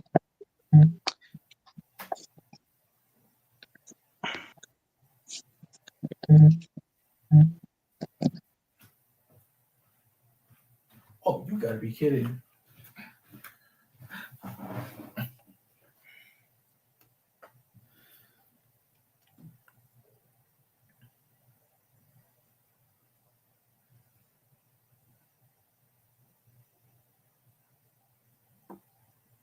Okay, I don't know why it kicked me out, but yeah. Okay, going back with this, I would put the April O'Neil episode on, I would say, B. Yeah, I would definitely put it in front of Mickey Mouse. In front of, no, not front, behind Mickey Mouse. Yep. Right, fair enough. Yep. All right. And let's see here. Now, this one was definitely a special one because, well, you guys know we do duo characters, but this was the first group character by Fresh. Yes. I just mainly was inspired because of, well, what else? The classic commercials and learning about like who played them. So I decided to just like try to work my magic around. Like it doesn't need to be a lot, just like ones that could just, again, you already know the drill with that. But the most thing I like about it is the music choice, because listening back in like ABP class, I just came upon this song called like by Apex Twin. Like it starts with P, but it's just so freaking something when you listen to it. You know, this is also a special episode. You know why? Why? Because this is the first time in Owning Mantle Histories that we introduced mystery characters. Yes, why not? Yeah. So, okay, when you talked about this idea with me first, and then when you were talking about group characters or something, I honestly thought you were doing an episode for the Animaniacs at first. I mean, yes, I could have like that would have been a nice opportunity though, because well, you know, way back ago about watching it long ago and just now to just pick up on it. Mm-hmm. So yeah. Oh, sorry. Go ahead. No. I had to sneeze a little. Oh, bless you then. Thanks. So yeah. What do you call it? Yeah. So with each of the M&Ms, so okay, we'll go for red first from your suggestions. You had Sean Astin, Curtis Armstrong, Hank Azaria, Marisa Marsh, Carl Rocky. Not gonna mention this douche. Doug Lawrence, Dan Castellaneta, Trey Parker, Nolan North, and Charlie Adler. Yes, top ones: Sean Astin, Curtis Armstrong, and who is? Yes, Nolan North. For yellow, it was Bill Fricabacchi, Jeff Bennett, Bill Fricabacchi, Jeff Bennett, Clancy Brown, Kevin Michael Richardson, Travis Willingham, John DiMaggio, Fred Short, and Darren Norris. Bill Fricabacchi, Travis Willingham, and Darren Norris. All right, for the cool blue one, Bill Hader, Patton Oswalt, Jess Hornell, Roger Cook-Smith, John C. Reilly, Dana Schneider, Phil Amore, Diedrich Bader, Seth Rogen. Seth Rogen, John C. Reilly, and Patton Oswalt.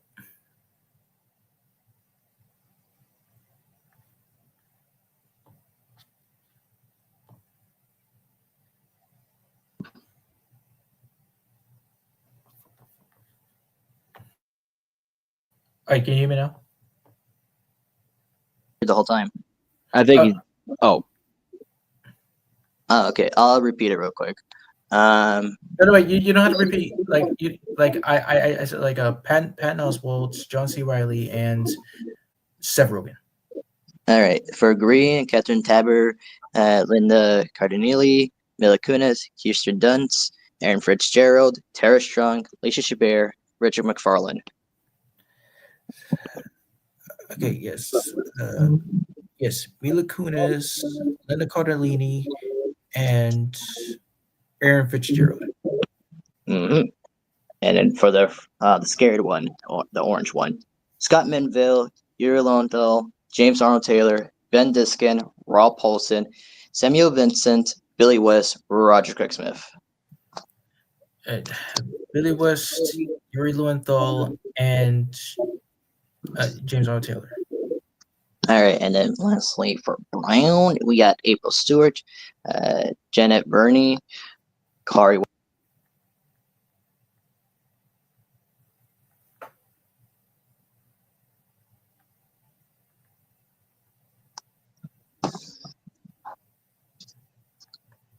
So, I'm still here.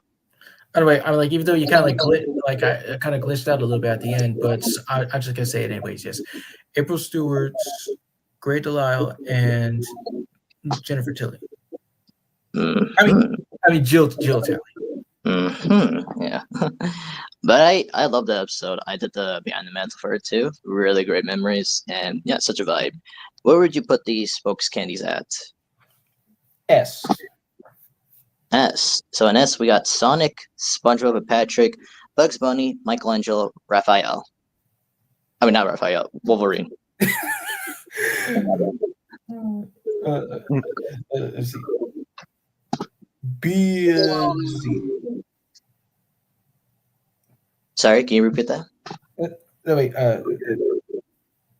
Can you say the choices again? Okay, you said S, right? So Yes. it was Sonic, SpongeBob and Patrick, Bugs Bunny, Michelangelo, Wolverine. Okay, yes. In front of Bugs Bunny.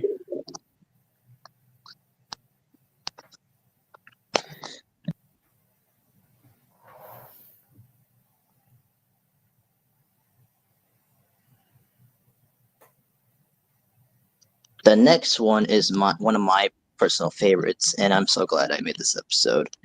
The next one, we're gonna go Ghosts because Danny Phantom. Yeah, Danny Phantom was a great episode to work on with Fresh. I think Christian was unavailable at the time, so Fresh only helped me with this episode. So yeah, this episode overall was great. Especially like the choices we had here, and especially the remix of the Danny Phantom theme song. Yes, that right there, along with the choices, it serves as my top favorite from you. Really? Wow, thanks. Also, What's up? who's Asher Angel? Weapon?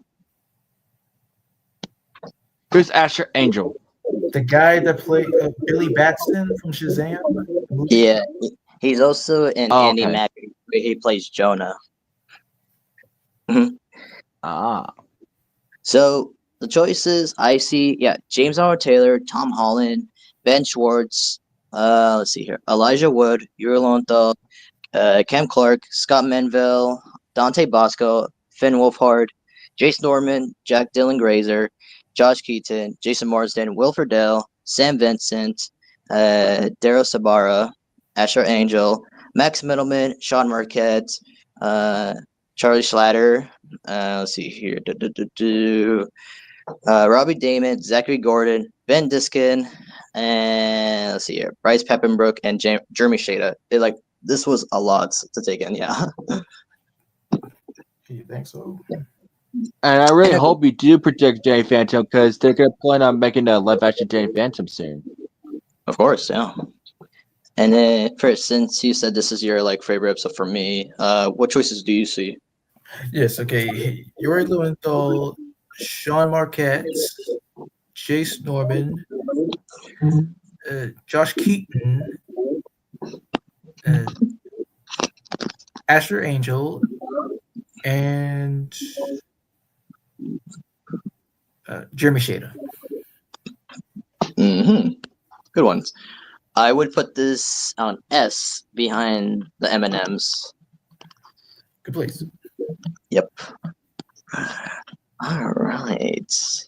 And now the next one I'm about to put, this is a very special one, but this went through a lot of things over the time. So next up, the leader of the Autobots, Optimus Prime. And yes, another one that I predicted as well. Yes. Before Which we is get into actually that, the first prediction. No, wait, you're wrong, by the way. Anyways, so I am? yeah, because the first character that Fresh ever predicted an Owen and Mantle was Knuckles. Yes. Oh right. yeah, that's right. hmm So, okay, backstory with this, right? I don't know what stream it was. So me and Christian and Fresh, we were in Fresh's channel talking or something, stream wise. Fresh had some internet connections. Me and Christian were left. So actually, me and Christian came up with a lot of suggestions for Fresh to do the episode for Optimus Prime. And yes, it could have been much more. And no, wait. And didn't I tell you like during that time that was kind of like either raining, storming, or something? Yeah, and it was blacked out. And then me and Christian left, and then the stream was still going. And I was like, does the stream end itself, or does the owner have to come back? But it end itself. So yeah, we gave you the choices. You put in your own choices for Optimus Prime. And why I also say this is special, because this was the 30th episode of Owning the Mantle. And Fresh, can you explain who you predicted for Optimus? Yes, it was Gary Chalk, wasn't it? No. Okay, so that's actually a No, Alan mistake. Tudyk. Okay, hold on. So that was actually a mistake you had in mind, because when I saw you put Gary Chalk, it was like, no, Gary Chalk already played Optimus though.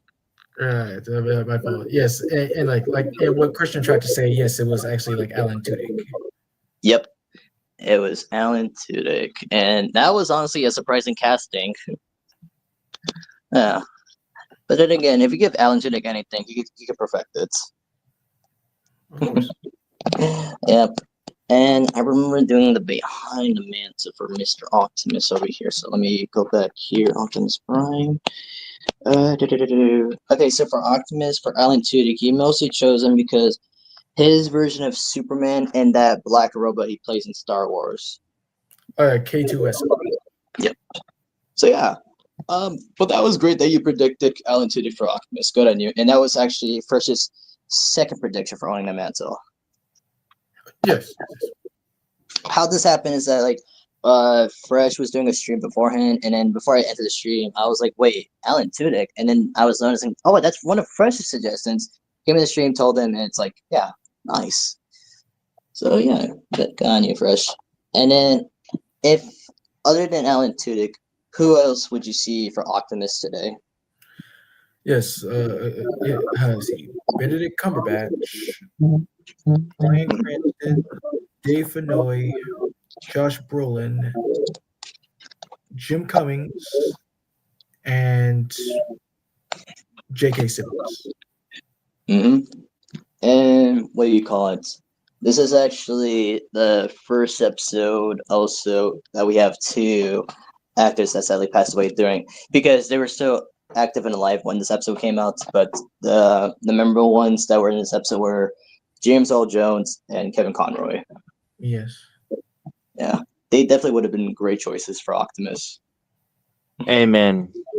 Yeah. Yeah. All right. And now for the hot himself. Wait. We forgot to put him. Oh, okay, yeah. I'll just put this real quick. Okay, so where would you put Optimus? B. All right. B. We got Yoda, Batman, Thor, Spawn, Mordecai Rigby, Mickey Mouse, April O'Neil, Lightning McQueen, and Mater. In front of Batman. Connor. Yep. All right. For me, the second Timothy character I did, the hot himself from the Turtles, Raphael. So yeah, this episode came to me because I was like, okay, so Fresh did an episode for Mikey, and then I was like, I want to do an episode for Raph. So yeah, choices. Okay, the music I wish I could have done better with, and then with the choices, half are like good, like actually makes sense, and half was like spitballing. But overall, I was just really surprised about this episode, especially because in the same video game where Fresh predicted Yuri Lowenthal as Michelangelo, I actually predicted the voice of Raphael for this episode. Yippee! and it was Roger Craig Smith, which honestly, it's a great choice because I heard the voice and I was like, nice. Oh, yes, and about what you said about like the music and the choices, I do agree with that myself as well. Yeah. You don't have to be afraid to tell your opinions. Yeah, I totally No. Like I did. Yeah, got you. So, yeah. Again, I wish I could have done better with the choices, but it's like, what can you do? So yeah. Let's see here. I would put this episode on C. Of behind Pennywise. Okay. Yep. All right. Going back here. Ooh, now this one's a really special one because this episode in particular was the first episode of December. Take it away, Fresh. Yeah, started with the Grinch. Started like some inspiration about like how he was played by the great Boris Karloff, Jim Carrey, and the Cumberbatch. Just want to like add some of my own flair. So maybe took some like inspiration from like Carnage a little bit to help out if I remember correctly, but I think equally well. Mm-hmm. I remember first seeing this episode because he puts this at midnight, and I actually saw this episode before I went to sleep to go to school the next day, and the choices were really good. One of my favorite choices you picked was Dan Povermeyer. Yes. And I remember Christian's one was Doug Lawrence. I put Doug Lawrence. Yeah, because you were like, out of the choices for the Grinch, you would love to see Doug Lawrence as the Grinch. Was it because of Plankton? I mean, yeah. Actually, yeah, because I did the behind the mantle. It was because of Plankton and Edward. Okay. So, yep. But yeah, especially the Christmas music that was playing during the background, it brought up some sprite, you know? But yeah, first, your suggestions for the Grinch? Well, top one would have to be John Cassier. And if I remember correctly, because okay, the Grinch, your suggestions for John Cassier was going back was Seymour from Jimmy Neutron, the Crypt Keeper, and his version of the Joker. Yeah. Good. But your overall experience with the episode, did you enjoy it? Of course I did. Oh, nice. Where would you put the Grinch? A. Okay, Bane, Freddy Krueger, the Joker, Carnage, Starfire, Kim Possible, Harley Quinn. Behind Joker. All right, and now time for my first Christmas character I did for December. One that I was not very okay, because I only watched the movie a few times, but it was Jack Skellington. Yeah, this was a very interesting episode that I worked on. Fresh helped me out this episode. I remember I came back from school and I did this episode in like 1 hour, and yeah, pretty impressive. And some of the choices, I feel like I could have done better, but at the same time, what I really like was half the choices and the music I put behind it. For me, it was the choices. Yeah. So from Jack, because I can go back to this episode right now. My top choices would have been Neil Patrick Harris. Let's see here. Who else would have been? Yeah, Johnny Depp, Alan Tudyk, John Cassier, Sam Vincent, Hank Azaria. Let's see here. Who else would have been? I'm checking. Bill Hader, Brian Hall. Those are my top choices. For me, yes. Neil Patrick Harris and Matthew Broderick. Mm-hmm. So even though, again, I was not very familiar with the character back then because I watched the movie a few times, I still did enjoy the episode.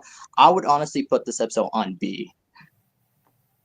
And I would put that in front of Mickey Mouse.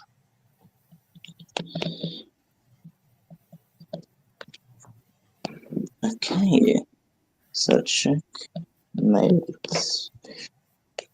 All right, the next one we are doing from Fresh's side is the episode for Tinkerbell. Yes, it was one of my easiest and most hyped up to do. And I say like hyped up just mostly because of just to capture the whole like fun, like essence of just being free, and mostly due also to the music choice because that was Perfect Kind of Day from Disney's Extreme Skate Adventure, one of my favorite songs in that game. Everyone always says that the soundtrack is such a banger, and yes. I agree. And do you have any choices? Well, all of them are perfect. Awesome. But yeah, what I mostly liked was your intro, like explain that May Woodman was the best voice because as a kid I really liked those versions of the Tinkerbell movies as a kid.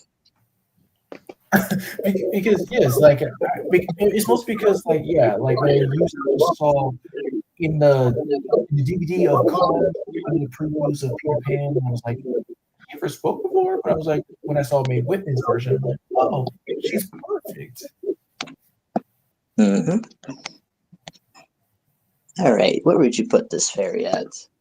A. Bane, Freddy, the Joker, the Grinch, Carnage, Starfire, Kim Possible, Harley Quinn. Behind Starfire.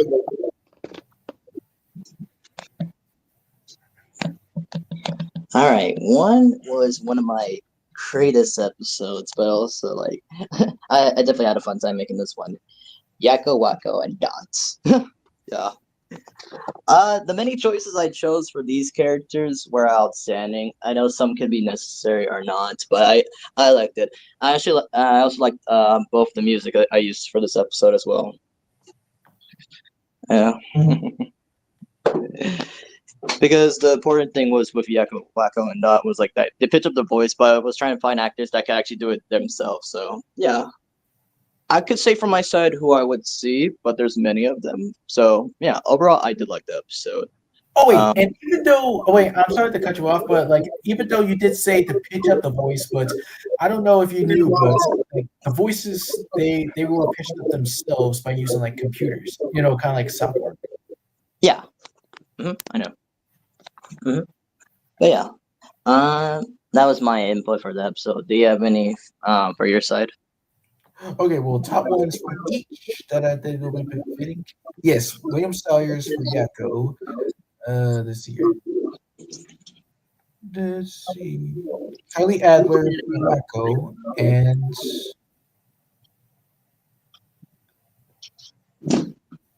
yes, Kai Waldron for Dot.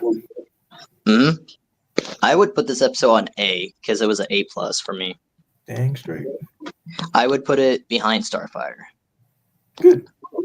Yep. Oh, I gotta put a comma here. No confusion. And then we have these two scallywags. Fresh, are you gonna wreck it with this one? Oh, I've definitely wrecked it full time because yes, it's one of my personal favorite ones. It's mostly due to what is the choice of music, which I got from like Cartoon Network era, where you know, like if you do remember hearing that music, and I do.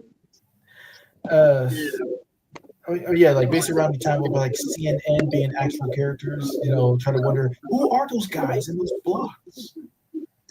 Ah man, I miss those guys. But yeah, I first saw that episode, yeah, at night because that's where you posted it at midnight. I remember seeing these choices. I was like, oh damn, I like the choices for both Ralph and Vanellope. Yeah. What I also liked about the episode is that we're on the behind the mantle for that because I used a song from the first Wreck-It Ralph movie and just like the inspirations you suggested for Ralph and Vanellope, I liked them. It was pretty valid. Yes, whatever I had to make it work. And then for Ralph and Vanellope, who would you say your top choices for like each, you know?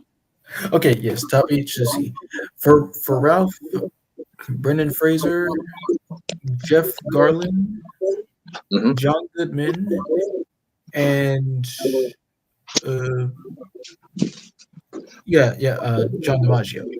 And for Vanellope, yes, Lord Joe Miller, Yardley Smith,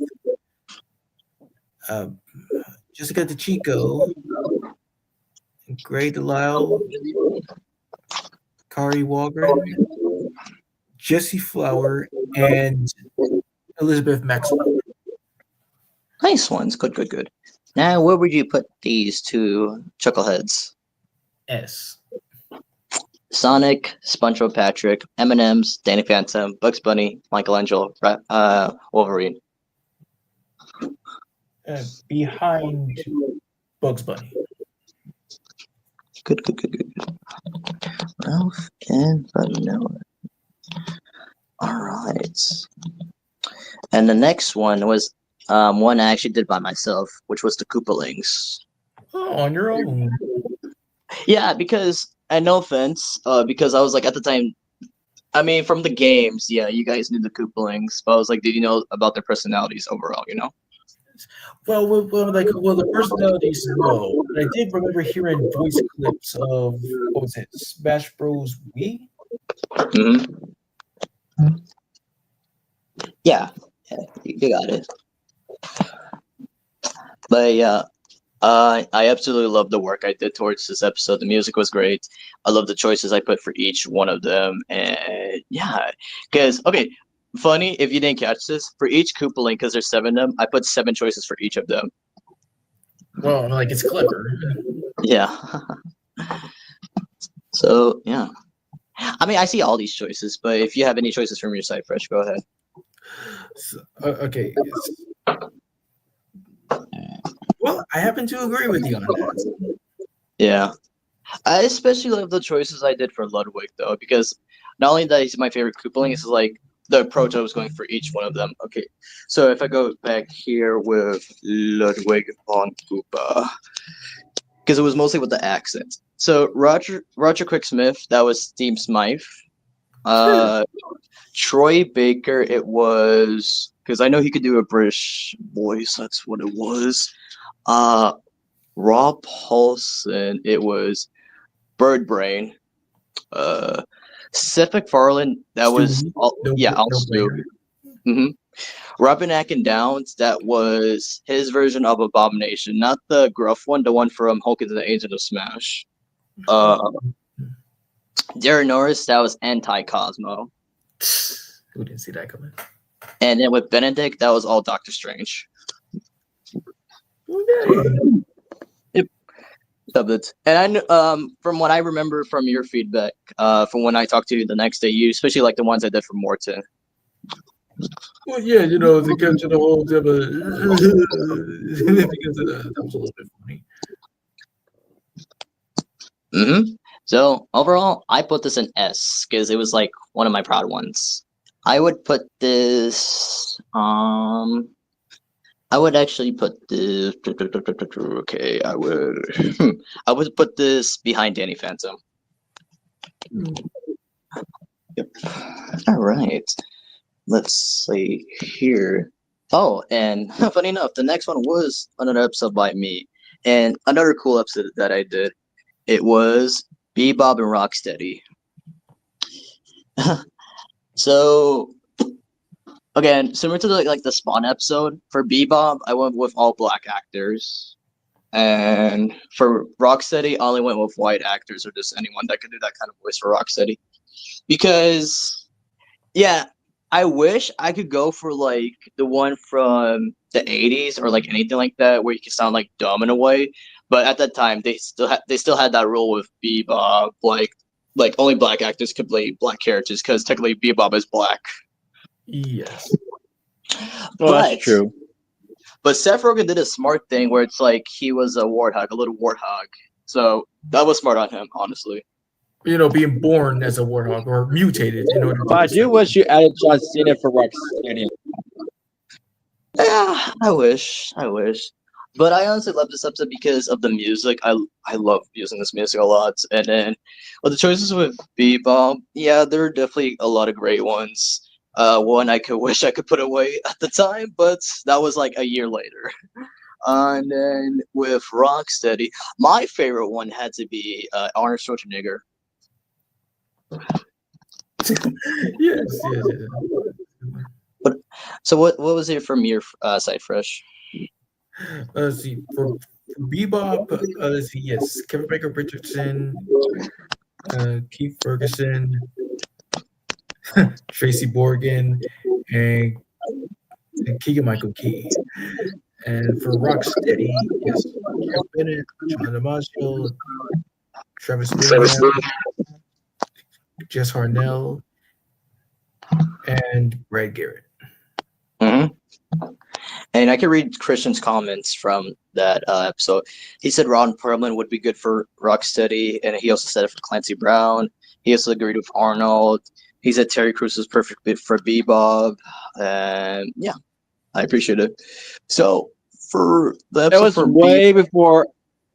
sorry, go ahead. My bad. It was way before I decided to put all my choices in one sentence, basically. Yeah. Yes, just kind of really not that difficult because it's just saying what's on your mind.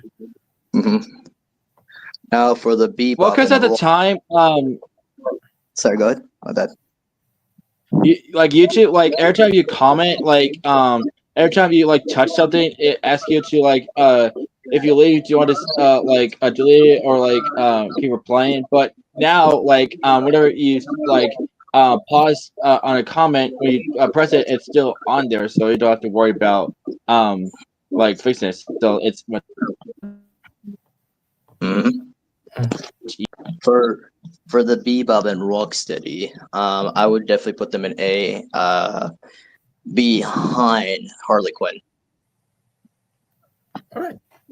Yep. Now we bring in another Christmas character by Fresh. It would be Santa. No, buddy. I mean, yes, one of the many episodes that I could have done a little bit better because, like, one of the more passable choices that I saw were like, yes, Widow Ginkovic, Adam Sandler, Martin Short, Eric Bauza, and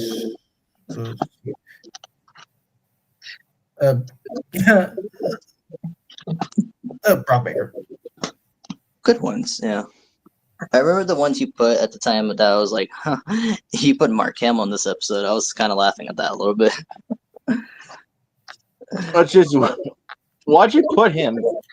Oh, okay, let me see. Just trying to just remember from way back ago. Let's see. Okay.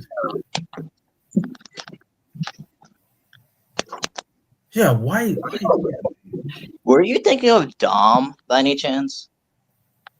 I guess I was. Yeah, Tasty Time with Sir Frank. I guess so. Okay, yeah. But your overall experience with Buddy the Health, like, enjoyed it, not enjoyed it, maybe in the middle? Yes, I did enjoy it. Where would you put Buddy? At D. In front of Johnny Bravo or behind? Behind. Okay, so I'm gonna up you real quick. One of the episodes I absolutely hate. I hate this episode so bad. It was Kevin McAllister? This episode gave me so many troubles. You have no idea. See? Yeah, no, I will be dead ass. What do you mean? I love the okay, so here's the thing. I love the choices we did for Kevin, but it was mostly like, okay, so I was using non-copyright music, but fucking YouTube mistaked it. It was like, oh, you can't use this. And I was like, I uploaded this episode 3 fucking times, and I was like, yo, you're butting me in the ass at this point, YouTube. Why are you doing this to me? What music were you using? Christmas music that was non-copyright at the time.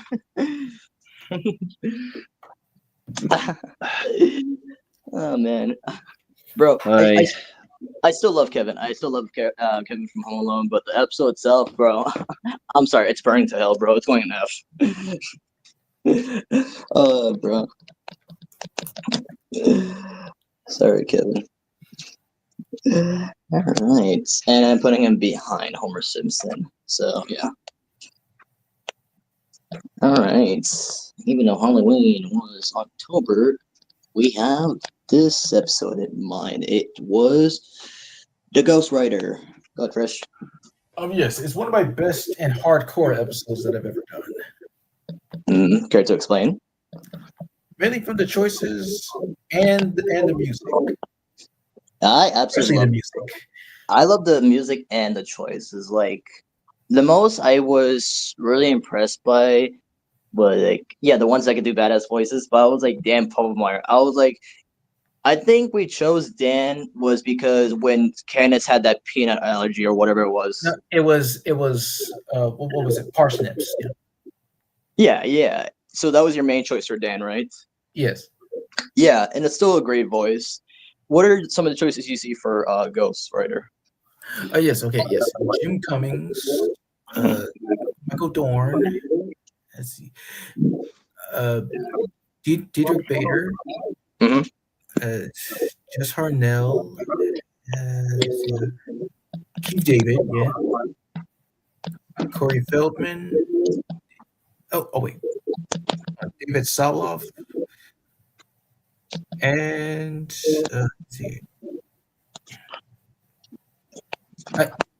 Richard McGonigal. Good ones. Now, from your experience, because people have their criticism towards the Nicolas Cage movies, what were your opinions with those movies with Nicolas Cage? Okay, yes. I do remember watching, like, I never really saw the rest of the first one. I remember, like, the second one with the fight scene on the road, but I do like the voice of, like, Ghost Rider. It's not really all that bad. I do like it too. Like, yeah. Oh, and that's our boy over there. That is Mastermind. What's up, Mastermind? Hey, bro. Hey, Master. You call him Master?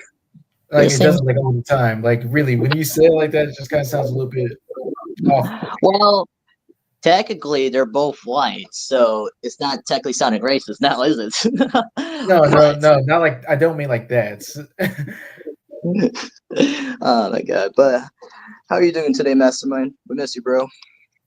Why not just say Eminem or like Marshall Mathers, Eminem? Bro, get out of here. No, I'm playing. But yes, where would you put this hothead at? Hey. Bane, Freddy, Joker, Grinch, Carnage, Starfire, Animaniacs, Tinkerbell, Kim, Harley, Bebop, Rocksteady. In front of Bane. Oh, nice.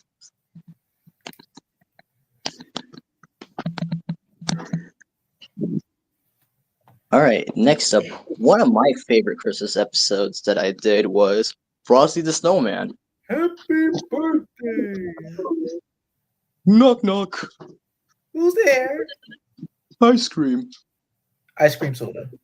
Ice cream soda. Ice cream soda who? Ice cream so everyone can hear me. Yes, I swear to God. It was such a pleasure of seeing the Legend of Frosty the Snowman again. Yeah, okay, so when it came to like Frosty's voices, I appreciate the original one. I like John Goodman's version as well, but my overall favorite has to be Bill Furkabaki. Come on. Yes, sir. We miss you too. Of course. We'll meet again soon. We'll meet soon, my friend. Yes.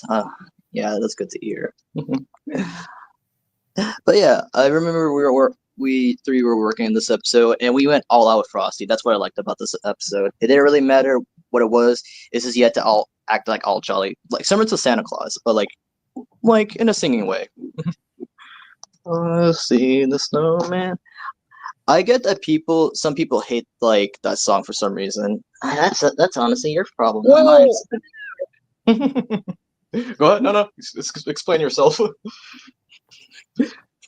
Okay, so certain songs get overplayed. That's why. Yeah. Why don't you tell Mariah Carey that? Oh my fucking god! Just stay frozen. Honestly, just stay frozen. We did not ask for your Christmas song. Anyways, but Well, I don't think she could do that high pitch anymore. Well, depend. I mean, have you seen Miley Cyrus's current voice? Yeah. Oh my fucking god. Anyways, I did like the choices we did for Frosty. I know Fresh in the comments is like interesting choices, especially with Doug Lawrence and James Earl Jones. Because it just like blew me about like what could possibly work about like to just. I mean, like I can say a little bit from Frosty with his version of Santa from Recess. Yes. Uh, wait. Oh, oh, oh! I got one for Doug. It was the amazing guy from SpongeBob. That's amazing. Oh, He was such a nice character. Ah, man. But yeah. Other choices you see from your side first for Frosty? Because I say everyone here. I'm pretty sure I agree with your side. Yep. For Frosty though, got me thinking. I'm gonna put this episode on S. Yep, and I'm gonna put this behind Wolverine.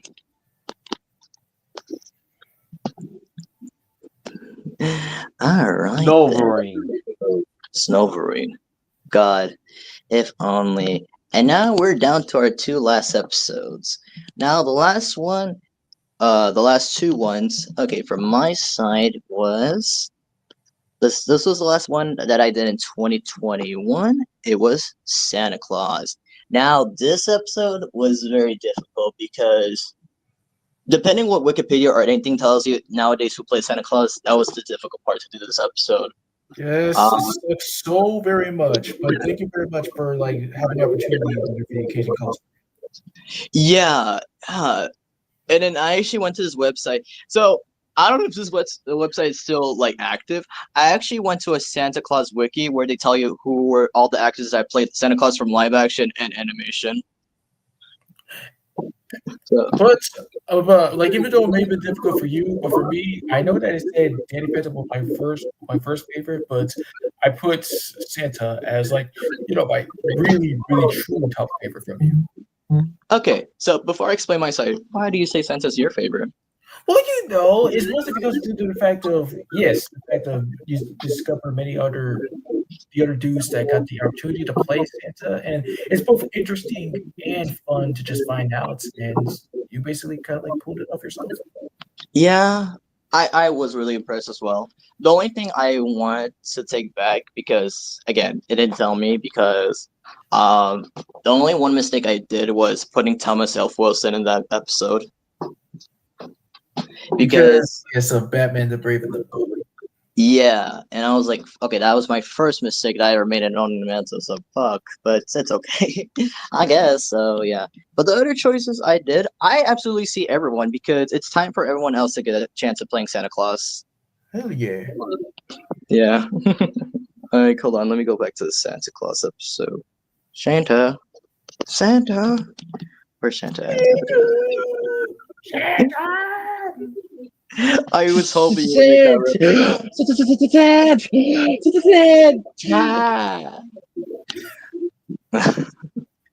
Oh yeah, I also like this episode. It was like I especially love the music I use. Yeah.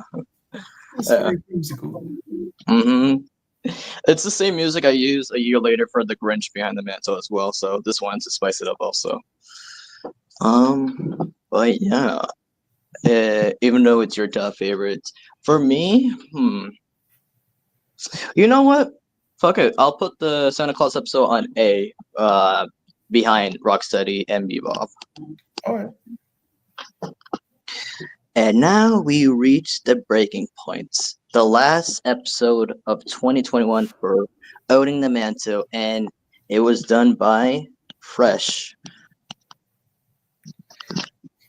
Yes, I could have like really done better. I was thinking too much into the choices because BRB. yeah, I did remember. Yes, they use computers to pitch up the voices. So I mean, like a little bit of try to work around or something like that.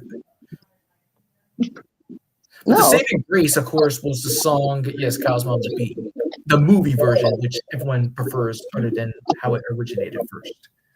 And if you guys heard closely, you could hear this particular person, Fresh, singing in the background. Yes, because it's my favorite part when you get to like the chorus. Like, have you ever back up to the biggest beat? Because I just like to keep up with that fast part. The fast part is always just a tongue twister. Of course, yeah.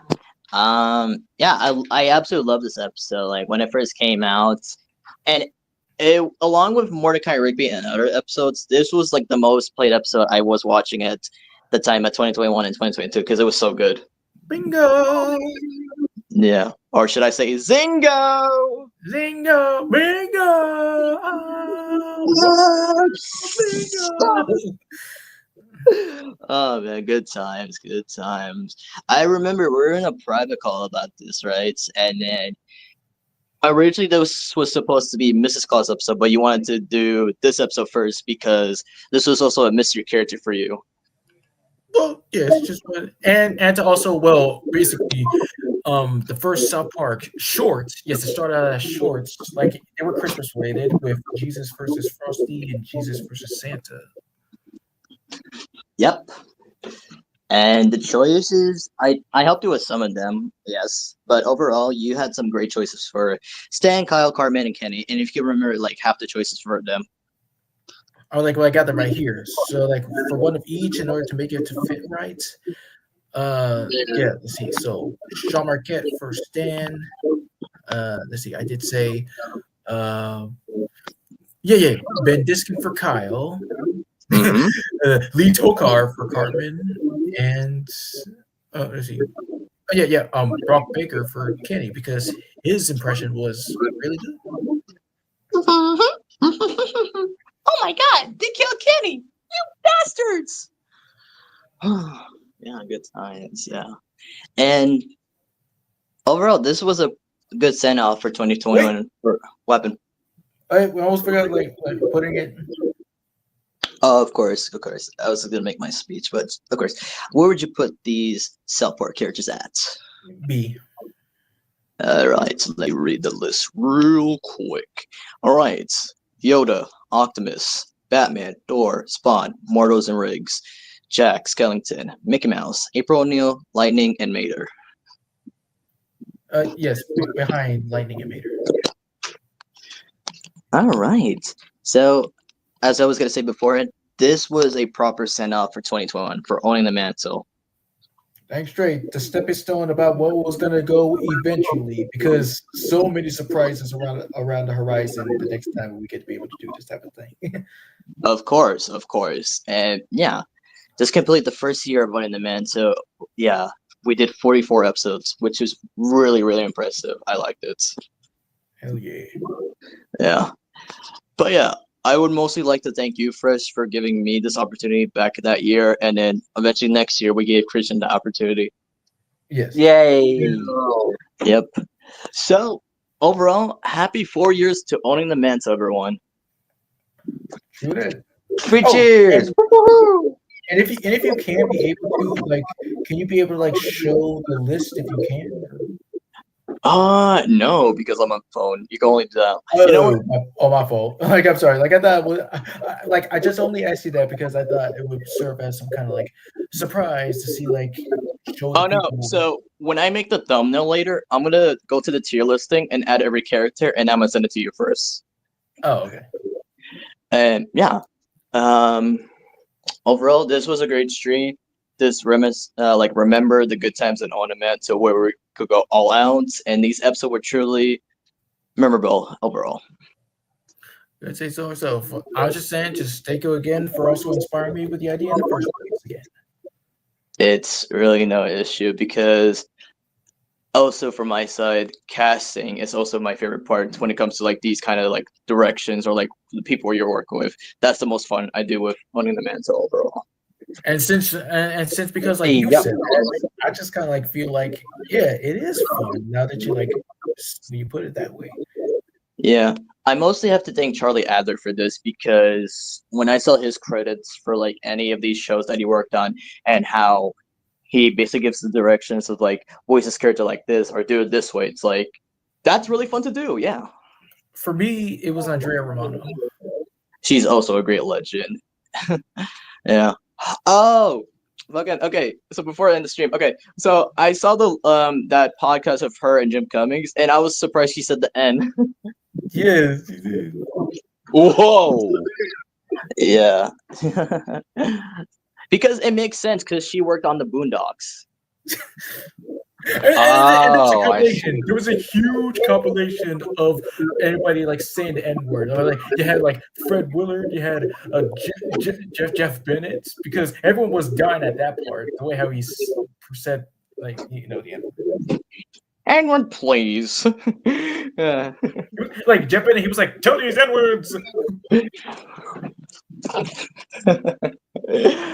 Good times, good times.